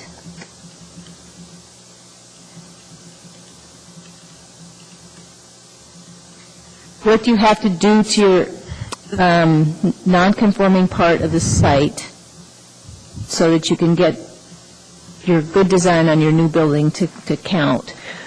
This chapter takes a very different approach to nonconformities than our current code, due to a considerable amount of concern that having new building design standards, which I think was the biggest thing, but also other new site requirements like new lighting standards, new parking and landscaping, there was a concern that there was going to be a great number of nonconformities created, and our understanding is that being considered nonconforming can have drastic consequences on insurance, financing, et cetera, et cetera. So what we did is we said, okay, those elements of a development that are considered characteristics of use. So we're not talking lot size, we're not talking setbacks, height, lot coverage, but those things that are considered characteristics of use, like parking, landscaping, lighting, building design, these things, if you're out of compliance with the new code, so you developed legally under the requirements that were in place at the time that you developed, but the code changed, now you're out of compliance, you will not be considered non-conforming. You will be considered a conforming development, and any kind of paperwork the municipality has to provide will say that you're conforming. But if you decide to make a change to your development, say you're Walmart and you want to add an addition, you have to spend, if you meet a couple of thresholds, which I think are whatever your project is needs to get a building permit, it costs more than, so I might not get the details right, but I think it's more than 2% of the value of your property, the assessed value of your property, and there's one more thing, I'm sorry, I've forgotten it. Basically, if you meet this threshold, then you have to spend 10% of the money that you're spending on your project towards moving those characteristics of use that you are out of compliance with towards compliance. So you don't have to bring them fully into compliance, but you have to spend a certain amount of money moving towards compliance. What this amendment is trying to do, it's trying to head off arguments that would say, well, I'm redoing part of my project is redoing the facade of my building, and it's costing, that's 30% of my project costs, and so I've spent my 10%, I'm done. And you get into that argument of, well, was that part of your project, or is that part of the 10% kind of thing? And so what we're trying to emphasize is the important things, the most important characteristics of use that are to be addressed first are the site characteristics such as landscaping, screening, parking, and walkway requirements that you would see listed here, and that if your project is redoing your facade and you meet the building design standards, well, you don't get to say this is my project and this is my 10% required, and thus that's all I have to do. Did that make sense? It makes sense to me when you explain it, but I didn't understand that when I read this here. I don't know whether you want to put in the percent, or if the percent's subject to change over time. Maybe you can't put a number in there, but I understood it when you explained it. It's also possible that this not being in the context of the whole section is more confusing, whereas if we had provided the whole section and you had been able to read through the whole thing, it might have made more sense. Ms. Yoshimura. I guess I'd like to hear from my fellow Commissioner, Mr. Morris. Yes, that's exactly what I was thinking, is I would be interested in your reaction to both this proposal and staff's explanation.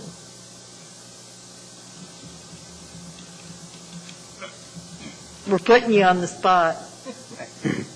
I really think you have to read it in the context of where it fits in the whole thing, because the 15% and the 10% are talked about in paragraphs A, B, C, and this is in D. How would this have impacted Walmart, since that's all fresh in our mind? What would that have done?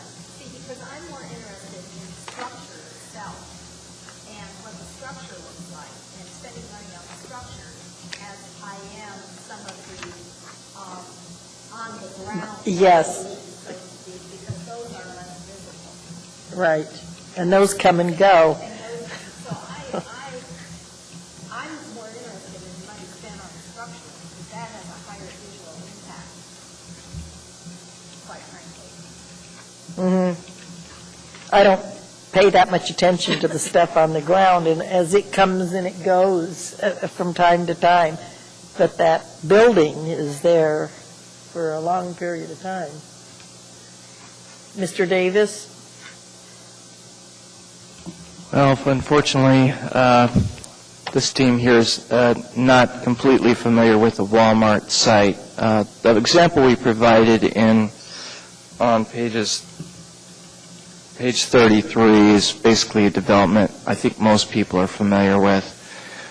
It's the New Sagaya City Market on 13th and I. It's a renovation and expansion of a former long vacant grocery store in which New Sagaya moved in and renovated the building, renovated the west-facing, the parking lot-facing facade, and added space so that there's actually now that cafe space, the seating area. That was not a part of the former building. And that project took a site that didn't have the landscaping it now has and the walkway it now has, and basically renovated that building and was required by the current code to provide site perimeter landscaping. In fact, they had to get 2 variances from the landscaping requirements, otherwise they'd have been asked to do more. They were also asked to look into the parking requirements, and they actually had to get 2 variances from the parking requirements to get their parking lot small enough. The proposed code would not require that kind of development to come into full compliance like the current code did. What it would do is it would require the development to spend 10% of its project costs towards bringing landscaping, towards bringing walkways, towards bringing some or one or a few of these different elements into compliance, providing landscaping, what have you. What we learned through the Title 21 rewrite economic impact analysis is that site development costs, and improving a site, adding landscaping, like a site like this, is, in terms of project costs, very small relative to the costs of bringing the building costs, the building improvement costs. The site is a relatively small portion of the cost. So Gaia added space, renovated that west facade, and in a sense, just by doing what they were going to do anyway, brought that west facade of the building possibly closer to compliance to whatever design standards for the building would be. They were going to do that. They did it. They improved the building anyway. And by the current code, they were required to put in perimeter landscaping.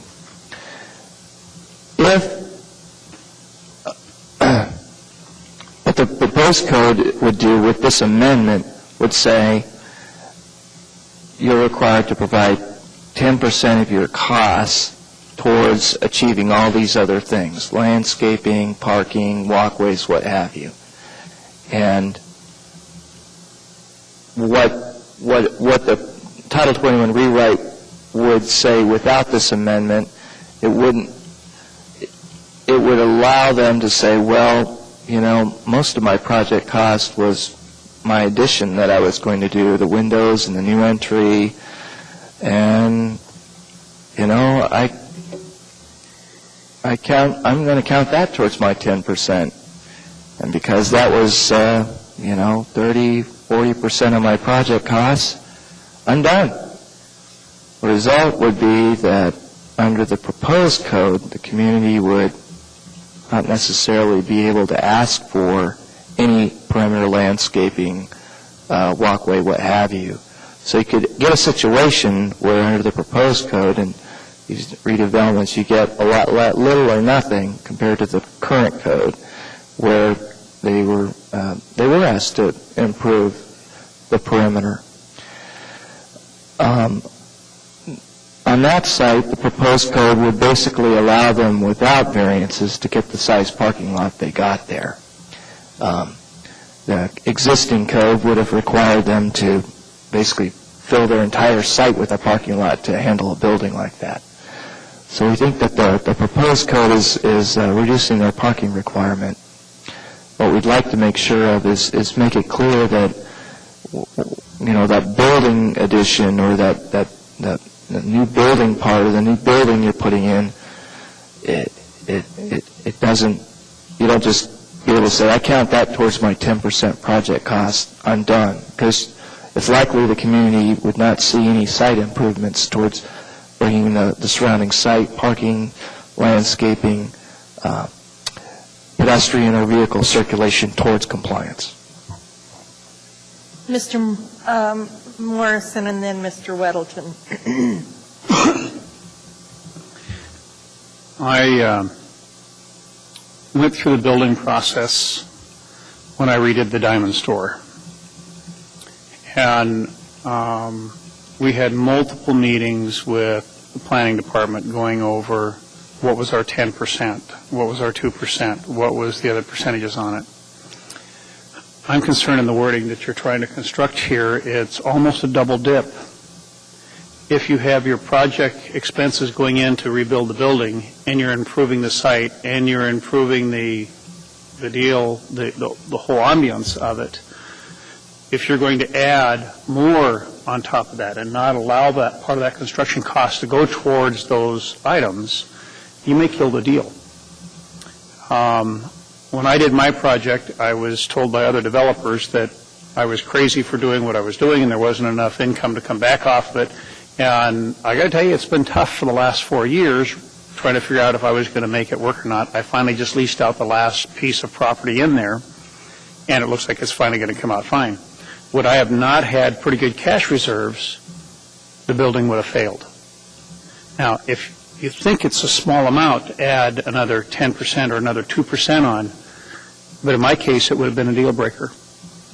And we increased and improved that particular facility substantially to the tune of almost $3 million that I personally put into it in order to make it work. Would we have not had the flexibility from planning department to be able to use part of our construction cost as meeting that 10% and the 2%? I could not have done it. So I know when you talk about big box stores, and everybody likes to pick on Walmart, but everybody loves to shop at Walmart, and some of those other deals, you have to realize there's still a cost associated, and there has to be a return. If there is not a return, by adding other amounts back on top of it, you may kill the deals, and especially for some smaller projects. And, when you take a look at business in general, all you've got to do is just go down and take a look at how many empty stores there is in Phoenix or in other communities where they have had these criteria that's been put on them, and when they crunch it, they're out of business.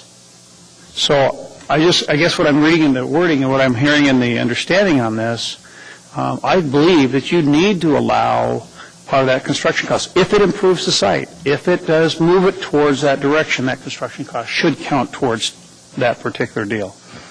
Now, I can tell you that my neighbors that bought the mall next to us would have not done the same thing that I did at ours in the process on it, if that would have been a requirement. So wording is really important, and as this becomes law, I think we have to be very careful. There needs to be the allowance for the construction project if it's moving it towards bettering that site. Mr. Weddleton. Right, absorbing that a little bit, just in regards to the Walmart case, we were told that the addition did not have to come into full compliance with Title 21, because that would have cost them more than the percentage that they were required to do. So this says the addition or new construction shall comply with all requirements of this title, which I think was something we were looking for in that Walmart case. And to me, that's an issue of fairness, too, because if someone came and built a new building the size that Walmart's addition was, they would have to be in full compliance with Title 21.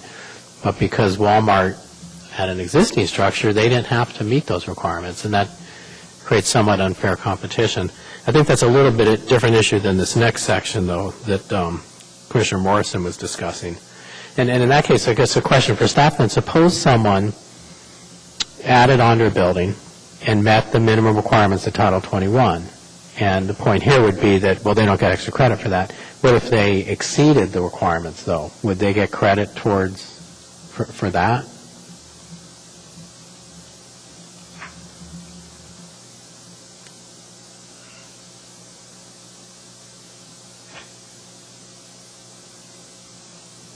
There's a, yes, if you look at for those of you who have Chapter 12 in front of you, on page 13, item 2C, which is the standard that's just before the paragraph D here, it says, if the applicant chooses to spend more than 15%, the amount in excess of 15% may be credited as outlined in the user's guide towards future improvements under this section.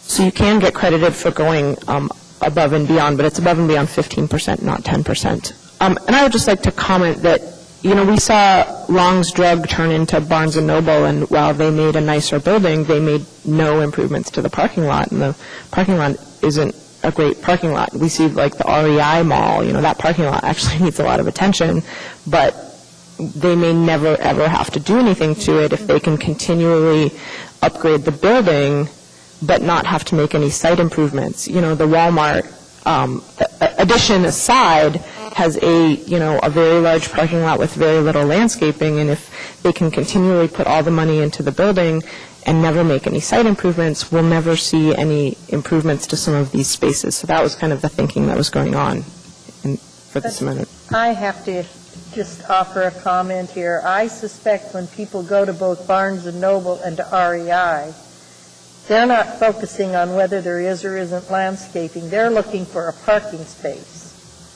And that would take priority over any shrub or bush that might impede their ability to get into the store.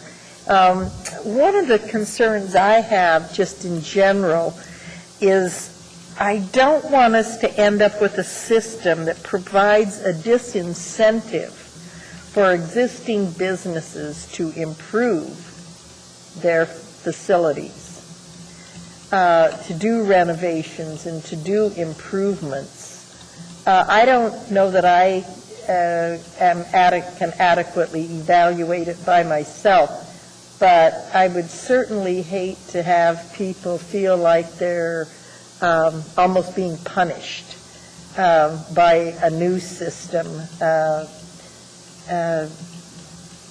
And the people that are building new buildings, they know what the rules are going into it, but people that have existing buildings have assumed, the rules were one way, and now the rules are changing, and so it might make it hard financially for them to do improvements.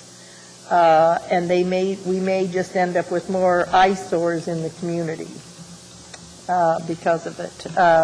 Mr. Davis, and then Ms. Pease. Mrs. Pease. What? Never mind. Well, I can appreciate the comments. One challenge we have is first of all, in response to that comment, the proposed amendment of concern, I think it's the one on page 13 with the yellow highlighted language, it really refers to a new addition or expansion of an existing building. So if someone's improving or reinvesting in an existing building, like they're renovating it, this doesn't really kick in what's being proposed to the Commission here. What we're looking at is an expansion or addition where they're creating a new space or a new building. And one challenge is it's possible that, for example, for commercial buildings, if the primary building design standard really is windows, X% of the facade be windows, or some other feature, how do you isolate those costs separately from the rest of construction? How do you say, my expansion was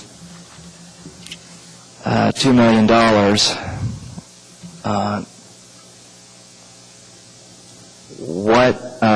What part of that do they count or are allowed to count towards claiming they were meeting a building design standard?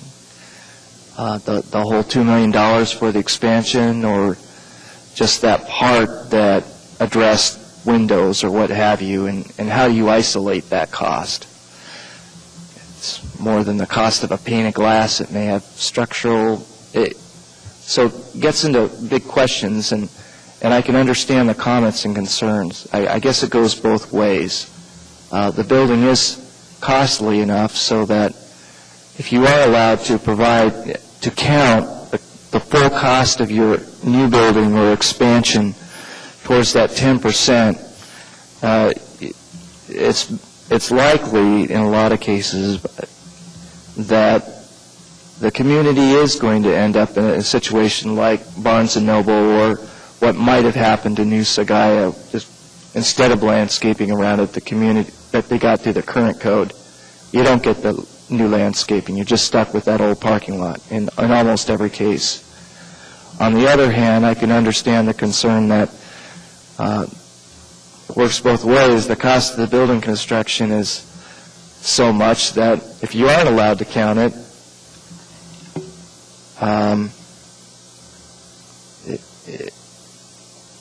its cost, the high cost of your expansion relative to the site improvement cost may be that, well, you might be forced to put all those site improvements in if you're not allowed to count any part of that building expansion. I guess for me it'd be a question of how do you isolate, if we're required to put 30 windows equal to 30% of your wall facade area in facing this street or that parking lot, how do you isolate that cost from the rest of your construction costs? Can you? And because I think that would be important. Because just because they're doing a building expansion and it's costing $200, $300 per square foot, I think that the intent here was not to clarify that they just aren't allowed to count that $200 to $300 per square foot towards the 10%. Thank you, Mr. Davis. Okay, Ms. Pease, I'm going to recognize you, but I'm going to ask you to be brief because I have other folks in the queue, and you've had a few turns. When I raised this, I didn't have any problem with the concept. I just wanted it clearer. Now that there's been a lot of concern voiced about the concept, I think it's important to emphasize what Mr. Davis said. You only incur this cost of upgrading the site if you're doing an addition or an expansion. You can renovate and improve your existing building. It's when you have the momentum, the money to move ahead, that you have to look at the site. And I think it's a disservice to the community if we don't have some incremental way of bringing these sites that are paved from one lot line to the other with no parking organization, if we don't start to bring those up to date. And since Barnes & Noble's been mentioned, I'll just quickly say, I shop there. There aren't any medians. Cars are sometimes parked with very little drive aisle. They've put up these temporary signs that say park this side only. It's really a substandard situation. They can occupy that building as long as they want, but if they're going to add on, they should address that parking lot. We shouldn't expect that kind of retrograde parking in perpetuity. So, Thank you. Mr. Isham, and then Ms. Yoshimura. And just to say the way that I look at this thing, all it really says is that if you're going to add on to a building or make a new structure, you calculate what the cost of that new structure is, and then you multiply that by 1.1, and you got to spend that 0.1 on improving the site. So if it costs you, $100,000, you got to spend $110 to bring it into compliance. And you don't have to do it all. You just spend your $10,000 and then you quit, I guess. But that's kind of what it implies to me here. I'm not saying that's good or bad. Like a lot, but wait till you have to pull it out of your pocket to do it. No, I know. I'm not saying it's good or bad. I'm just saying, but I think that's what it says. Okay. Thank you. Ms. Yoshimura. Well, I would agree that's what it says, and I think that amount is excessive. I think that percent is excessive. One of the things that I think we need to understand here is that landscaping and walkways and parking do not have an economic value per se, as far as the ability to generate additional revenue through the addition or renovation that a building would have. And so a tree, in many instances, becomes a luxury, and it's a luxury that doesn't have any real permanent value per se. I mean, I can think about the City Market, which is my local grocer, and I can tell you 30 to 40% of the perimeter landscaping is dead, or hasn't grown properly. But yet what they did as far as the structure itself is concerned, by putting in those those windowed garage doors, so to speak, opening that up, that has created a certain ambience and an economic value to that store that otherwise wouldn't have existed. So, quite frankly, if you want to talk about Barnes & Noble and landscaping along major arterial streets like C Street and A Street and some of the others, then I think if the city wants trees, then the city should put the trees in, quite frankly. And I agree that we need a certain amount of consistency and parking abilities within our major parking lots, but Barnes & Noble parking lot is a mess, so is the Walmart parking lot. But I don't see anyone not going to those shop there or REI. And I can tell you from personal experience being within 3 blocks of City Market, I'm grateful for the variance in the parking requirements because that parking lot has never been full. Never. I don't believe that 10% should be allocated Yeah. for site improvements. Well, what do you think should be allocated? Nothing? No, maybe 3, maybe 4.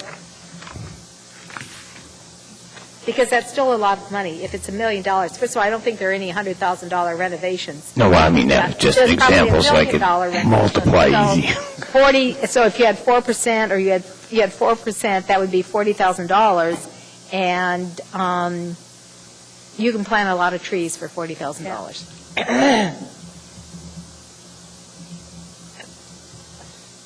And I love trees. I think trees are beautiful, but not if they're dead. And for years, there were all those dead trees down by the ConocoPhillips building, and they finally removed them, thank heavens. And those were part of the bonus point scheme for that building. And, you know, and they take money to without adding value to the project. They take money to keep them. Madam Chairman, just one comment as we're talking and thinking about this. Anchorage has been in a time of development, not redevelopment, but we're starting to go into a time of redevelopment.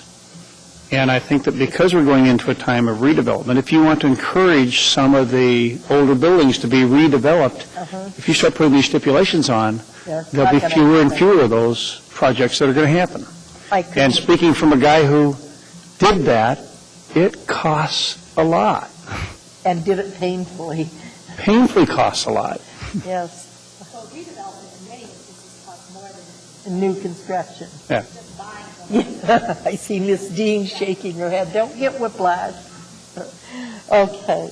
Mr. Davis, do you have some short comments for us? 3 quick ones. One, it's not just about shrubs and pretty trees. It's about walkways. It's about safe circulation, lighting, and other things. And these are things that Title 21 currently requires, and for very good reasons. Secondly, the economic impact analysis estimated that the Title 21 rewrite would reduce the site and land costs for a development like Sagaya's store renovation expansion,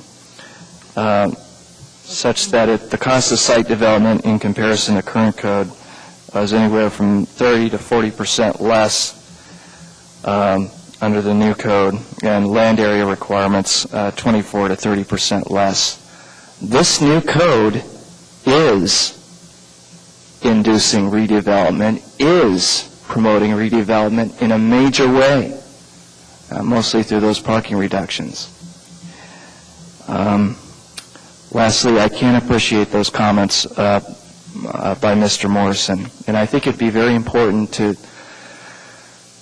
somehow clarify that we really don't want that full $200 to $300 or whatever it is per square foot they're investing in that expansion or new building to be able to count towards that 10%. If it's the will of the body to allow the new building expansion or renovation to count, somehow we have to isolate those costs in that expansion or new building that are directly related towards meeting the new code, whether it's a window requirement or what have you. Thank you.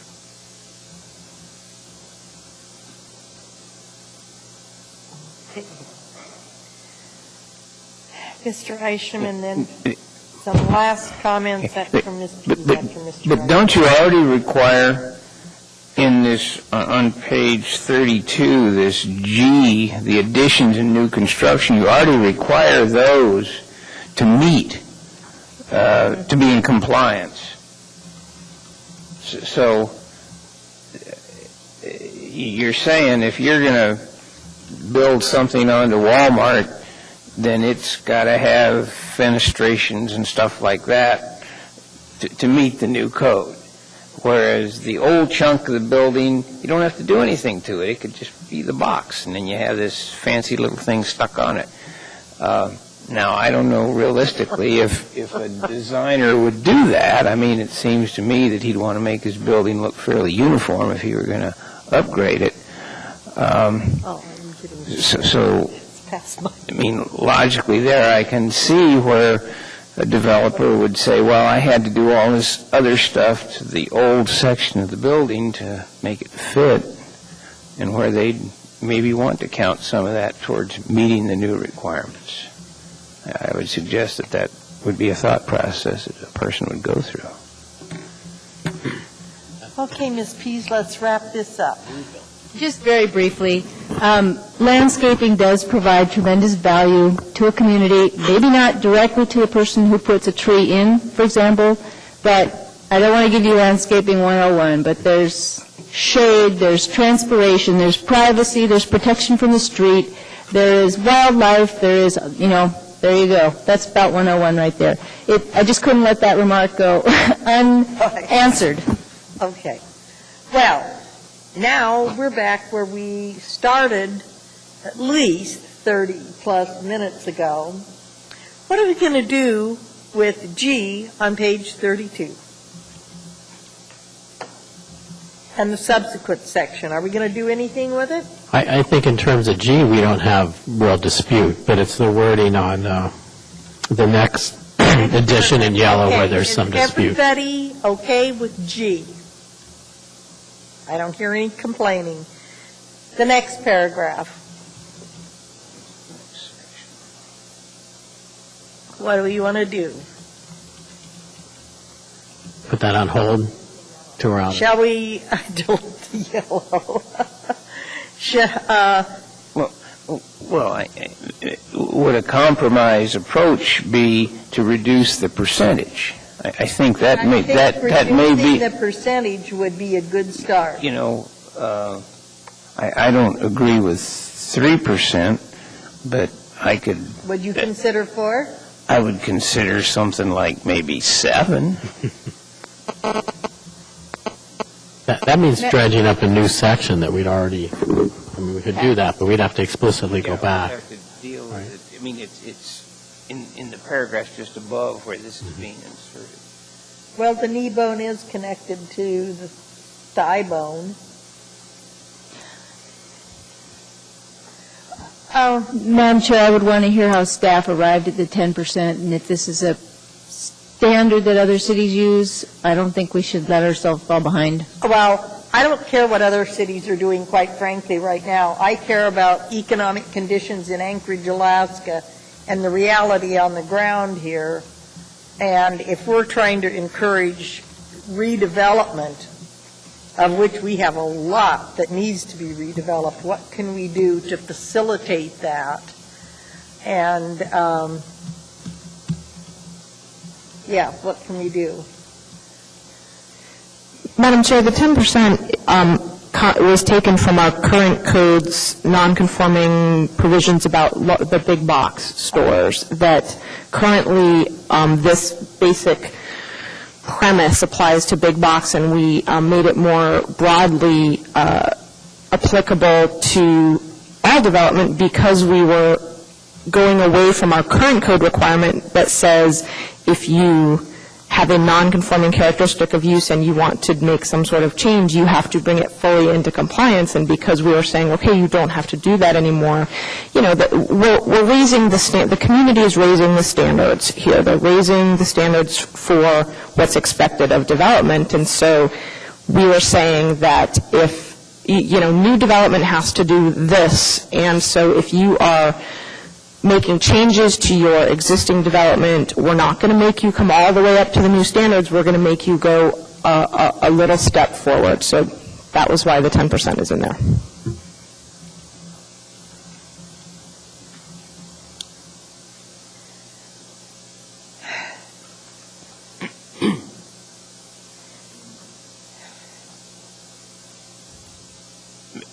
But we've already said this addition has to meet the standards 100%.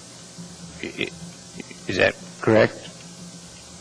Because an addition is basically new development. Yeah, okay, so that has to meet it 100%. Yes, and I think what the second amendment is saying is that you can't count the fact that the addition is meeting the new standards because it's new construction as your 10% of bringing of moving towards compliance of your characteristics of use. Okay, so In the old code, did you have to bring your nonconformities 100% up to compliance when you wanted to expand or add it? That's why the new Sagaya had to get all the variances. So what we've done is we've reduced that requirement by 90%. We have greatly added an incentive for redevelopment. Am I phrasing that right? It used to be you had to bring 100% of your nonconformities up, and now it's just 10%. Yes, but we've also increased the number of characteristics of use in that we now have building design standards. Well, we're working on building design standards that would be applicable to everything, whereas in our current code, we only have building design standards for big box. It has not been reduced. For some things, it has. I think it depends on your type of development. Well, Mr. Morrison is our veteran here. I wouldn't say I'm a veteran, but I mean, I've been in front of this group 3 times. And let me tell you, everybody sitting on this panel and working for planning should have to sit out there and explain their project, meet their expenses, and meet the requirements it's going to be able to take to make it work. And you become a little more sensitive to what it means. I mean, it doesn't sound like it's a big deal, but it does become a big deal, and it will make a difference. And like this piece, I like the trees, I like the other things too. However, if I would have had to put more trees in the diamond lot, I couldn't have done it. I needed the spaces that we had. You know, I don't go to Barnes & Noble to go look at the trees. You know, and that building's been there, I've been in Anchorage for 35 years, and that building's been there ever since then, and when it was Long's Drugs, it was exactly the same. And you know what? Barnes & Noble picked it up and improved it, made it better, and you could put in all the barriers for parking and everything else, and of course, as soon as you get your first snowstorm, it doesn't count anymore anyway. But it's, you know what, you can get in there, and it is real popular. I guess they were fortunate for them, they just happened to become real popular, and it got a lot better as far as the business side of it. But I can tell you, when you go in and start redeveloping, guys, it is expensive. Everything we did literally turned out to be 3 times what we thought it was going to cost. And now with the price of steel going up, the price of wood going up, and what's happened and the rest of it, it's huge. And if you want to spur on some redevelopment, you need to relax these rules, not make them tougher. And I see the negotiations going on the table here, and I understand that all of our votes and all of our suggestions are advisory. None of it goes through unless the Assembly finally approves it. But you know, in my position, I'm telling you, we need to show that we're open for business, and we're going to allow businesses to be able to expand and allow some of that. Now, one thing that the Planning Department helped me with is we completely changed the facade of the front of the building. We put on that big copper front. Well, because of that, there was requirements for X amount of striping on buildings and stuff for big box. Well, that store was considered a big box store. Now, because I changed the facade of the front and put that real nice copper curved front on it, that counted as part of the weight into that. But that actually was part of the construction costs. But if they wouldn't have done that, then I would have had to come back and do other things to be in compliance. So I would just strongly urge anything we could do to ease that. You can always tighten it later, but if you want to get the economy back, that's not really fair. If you want to keep encouraging redevelopment, you've got to make it easier for people to get in and do that. And I don't have the words to put in here to tell you how to do that. I mean, there are much better wordsmiths here than me. Well, I'm listening, and I'm looking at the clock, and no more chitter-chatter. I want suggestions. I would like to suggest that we give this back to staff with the desire to make it a little easier to redevelop and compliance. I also understand your struggle with going on what counts and what doesn't count. But I think in general, if it's improving the facility and if it's improving the area, that ought to count. And there needs to be more flexibility if that's what you're doing. Now, if you're just taking a big box and you're adding on another corner onto a big box, that's a different deal. But there needs to be flexibility in order to be able to encourage that, and especially in the times that we're seeing right now and what we're expecting to see for the next 10 years. Okay. Does anyone have objection to that idea? So is that just this second section here, the page 13? Yes, we've already disposed of G and agreed to it. So it's just this section under page where it says page 13, subsection 21.12.060C, 2 little d. Let me just Well, just, yeah.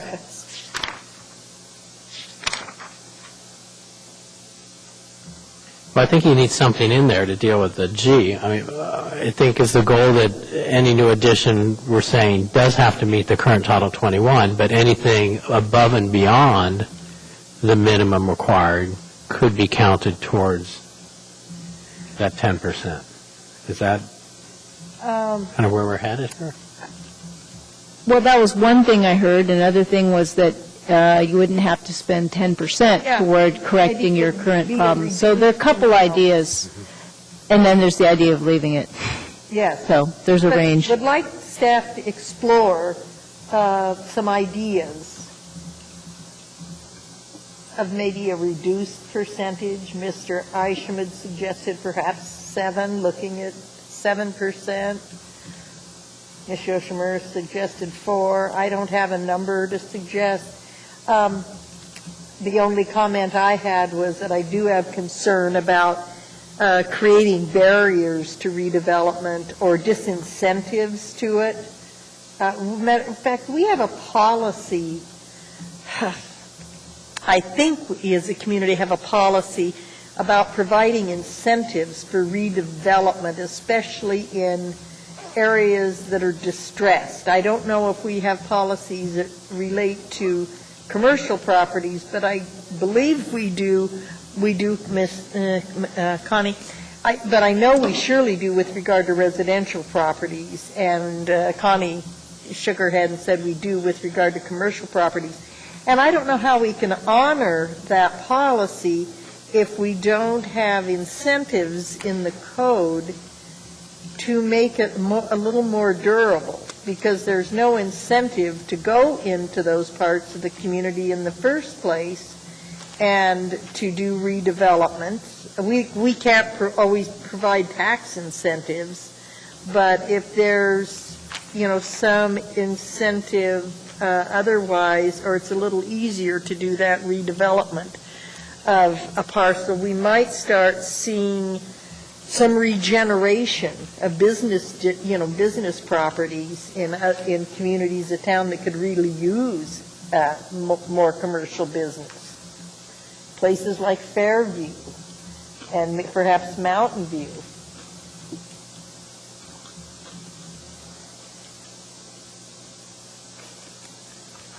Anybody else have other suggestions for staff on that? Okay, I guess not. If not, then it's about time to come out of the committee of the whole and adopt what we did agree to before we forget. So a motion would be in order. I went up there for something. For someone, Ms. Yoshimura and Mr. Isham. That was quick. Got us out of the committee of the whole. Who did it? Who did it? I didn't touch it either. Okay, well, here, I'll make it. We need Mr. Isham. Move to get out of the committee of the whole. Okay, is there any objection to coming out of the committee of the whole? No objection. We are all in agreement. Okay, so now a motion would be in order to adopt what we did agree on, and I know Mr. Isham would like to make it, because he always keeps track of these things. I try to. Okay, move to adopt the items that we agreed to while in committee of the whole at the previous meeting and this meeting, and I'll go through them sort of section by section, and feel free to jump in if I've missed your favorite point. On page 3, we just asked the comprehensive plan references be capitalized. Correct. On page 4, In A, it looks like we eliminated some wording in the center of that paragraph. It says we've crossed out on October 14th, 2008 through projects. And then also deleted was on the following line, following this sentence, all transfers are required to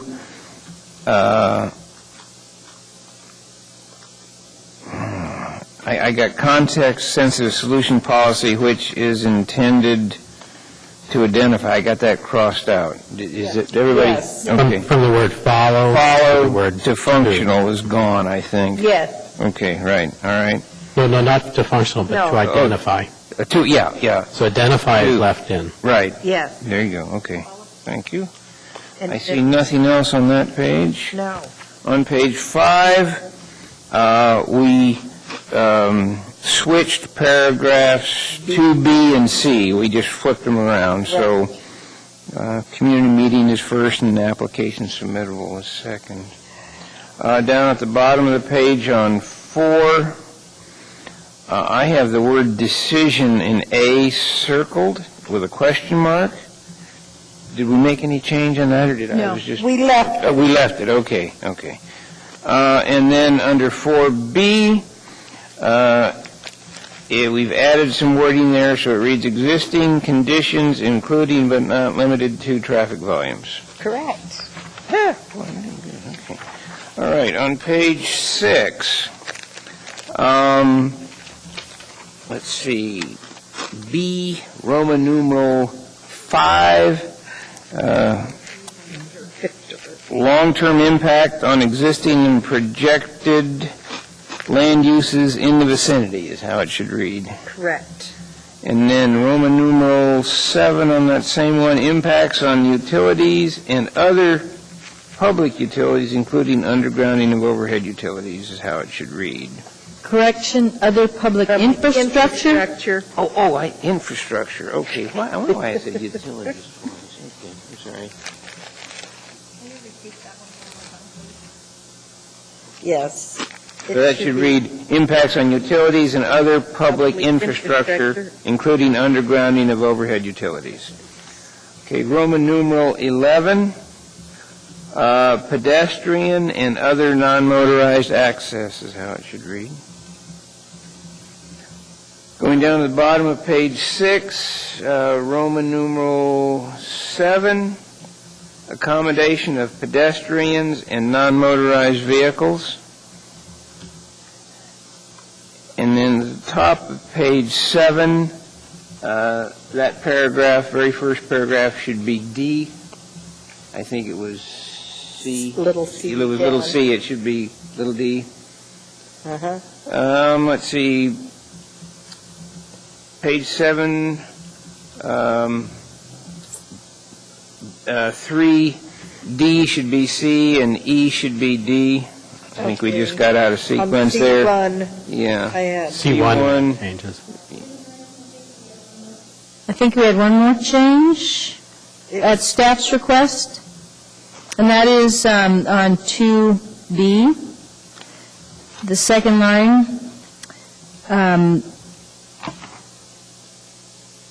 Go ahead and read. Well, I'm not sure what the second line, third line. The director finds in writing. Where should that go? Second line. From this section, if, and then insert, the director finds in writing The project. that the project, Yeah, I think there's a that in I there. missed that one completely, so I'm glad you caught that. That was something staff had agreed to. Oh, okay. Oh, we had another one up in C1. You're right. Two more. In the second line, the word serve was changed to provide. And in the third line, the first word functions was changed to benefit.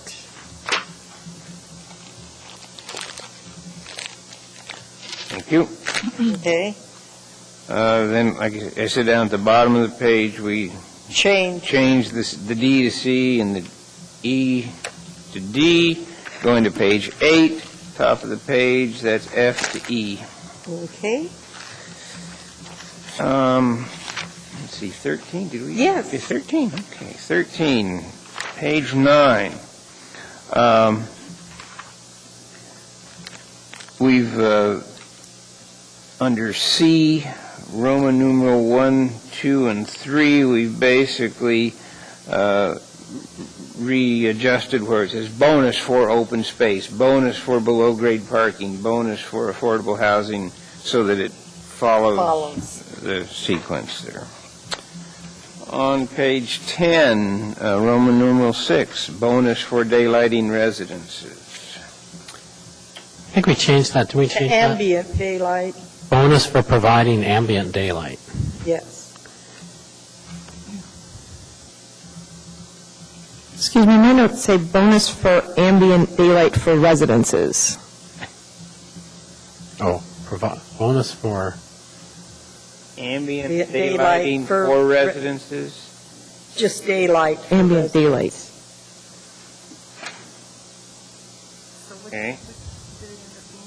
Bonus. For ambient daylight for- residences? For residences. I think that works. Okay. Just one point there, now, on the second line in that, did we change, I have a note, change the word daylighting. Do we have a beef with that word? Yeah, preservation of daylight, Daylight. So it's the preservation of daylight. yeah. Okay, now very specifically on page 11, Oh, well, on 10, we had some more of those bonus change things. yeah, I'm sorry, yes, under B, bonus for housing, bonus for open space, Bonus. bonus for below-grade parking, bonus for affordable housing, bonus for sidewalk, oh, that's already there, bonus for, okay, right. Okay, then, There's a planning department amendment on number 4 that was accepted. The February 8th memo. all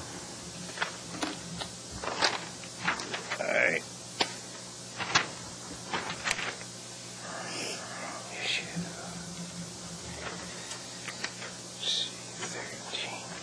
There's affordable housing bonus that we added off your memo. Changes to it. Yeah, changes to the housing unit receives this affordable housing bonus instead of Yeah. housing bonus. Oh, Okay, now specifically, I think we need to exclude 16, 16. yes, So we're approving all of the previous with the exception of 16. 16, that's on hold. I had asked if there was better word for pedestrian active use. And we don't have one yet. So if we could just keep that in mind, it would be occurring in, it occurs on page 10. Right. If we come up with a different word, then it would be substituted in on page 10, small Roman numeral 6. Apologize. Just to make sure I understand, we are to return to the commission with some language, an explanation. About this, number 16, pedestrian active use, Yes. and perhaps a better term. We'll try. Under 10B, Roman numeral Little Romanette 6. 6. You know. Well, also, it's used on C, Roman numeral 7. All right, so then we just need to, Global search. yeah, global search if we come up with a more a clearer term. Okay, now moving on to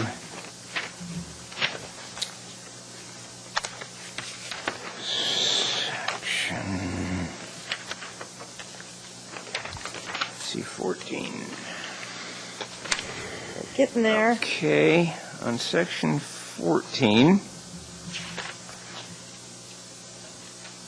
Okay. let's see, on 5 on page 21, the third line, and I may need some help on this, in lieu of required site perimeter landscaping And I got my notes as where it makes sense in mixed-use districts per staff. That's about all I got. I think, again, Ms. Pease, you may have the words there. Yes, I had where it is logical to support a pedestrian zone as determined by staff, comma, and then continue with the wording in the subject to an administrative site plan. I don't think we ever refer to staff. We refer to the director. We would say department. Department? Okay.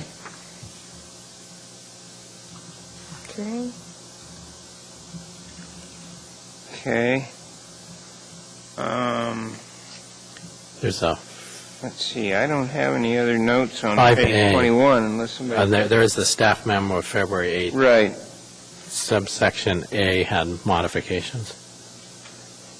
And there was one... Right, and we agreed to A, Roman numeral 1 and 2, which got inserted from the 8 February agreement. And then we also replaced Roman numeral 4 with the correct references, which was on the February 8th memo.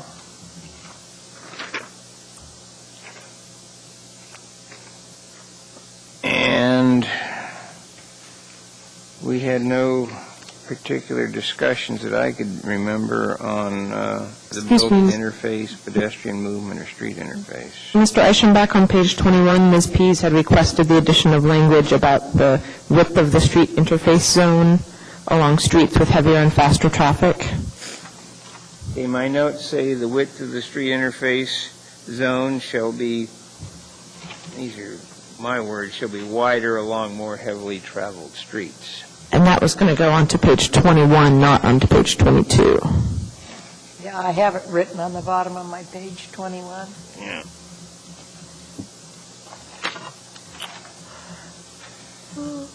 Okay, and then moving on to 22, that there were no changes there. Oh, page 22, we had a change in the memo from today to delete sandwich boards. The definition of building interface zone. Yes, you're correct. Sandwich boards. Yes. And I have that checked as being approved.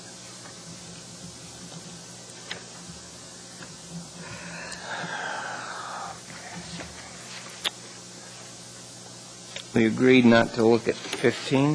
No. That will come back to us as a separate public hearing, and now 16 And 16 is a hold. is a hold. And 17 on the nonconformities. We agree on basically come back to us on that all. Well, I think now is G. G we were okay with. We It were was the okay with following. G. Yeah. It's the following paragraph that's our hold.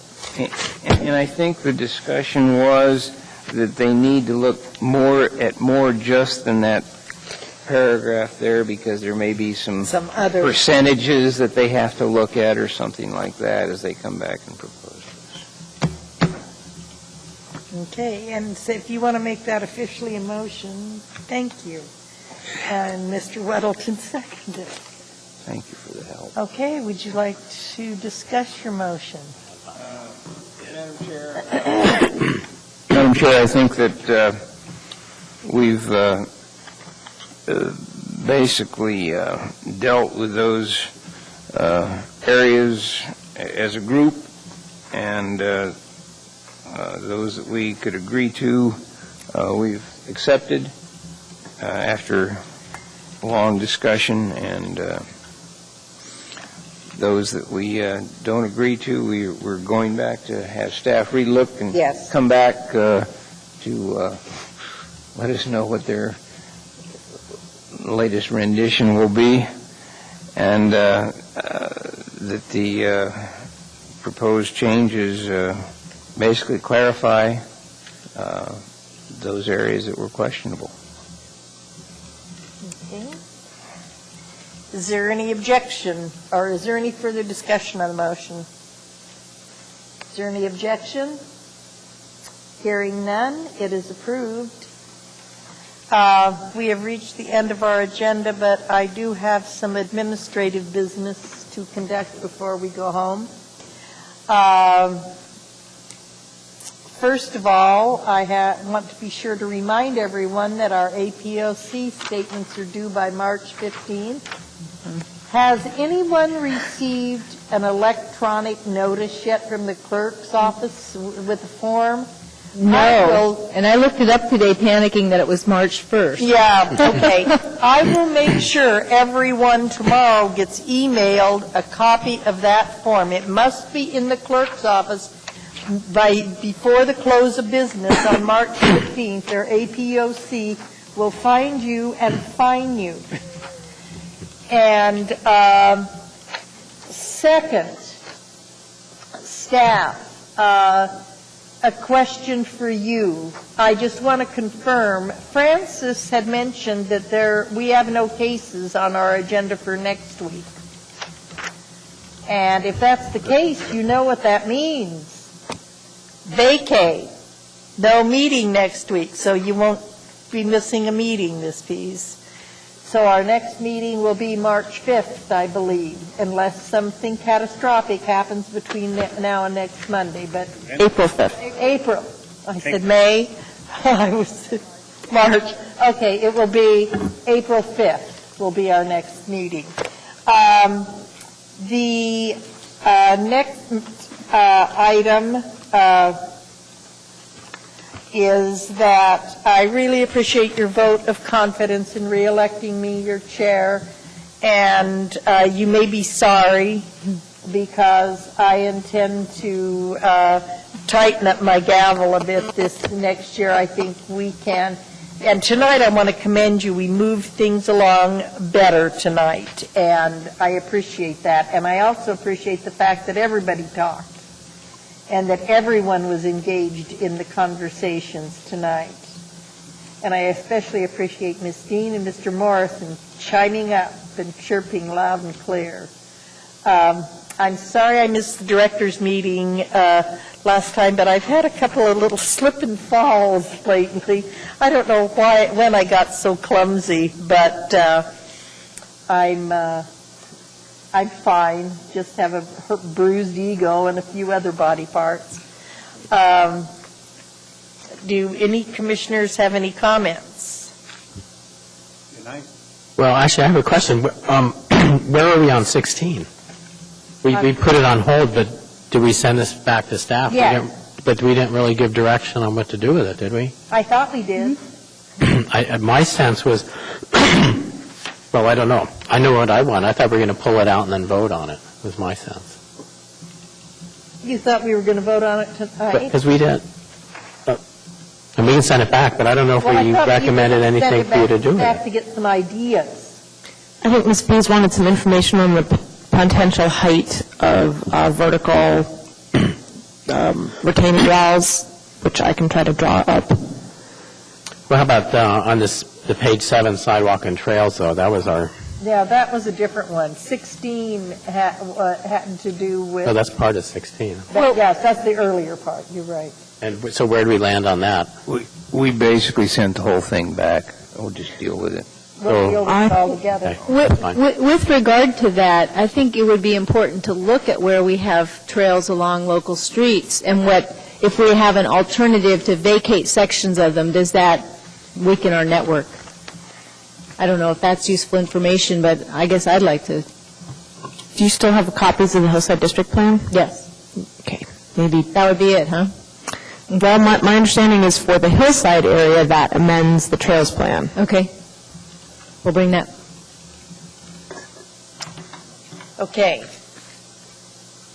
Any other people have just general comments? Mr. Morrison, did you have something? No. Just scratching my head. Just scratching your head. Head scratching is allowed. Well, does staff have any comments? Okay. Well, thank you for keeping some of your answers short tonight. We appreciate that.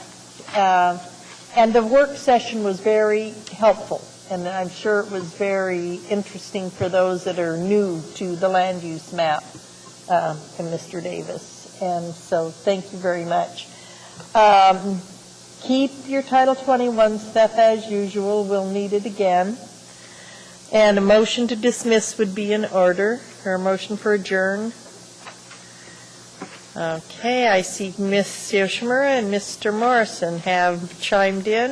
Is there any objection? Hearing none, we are adjourned.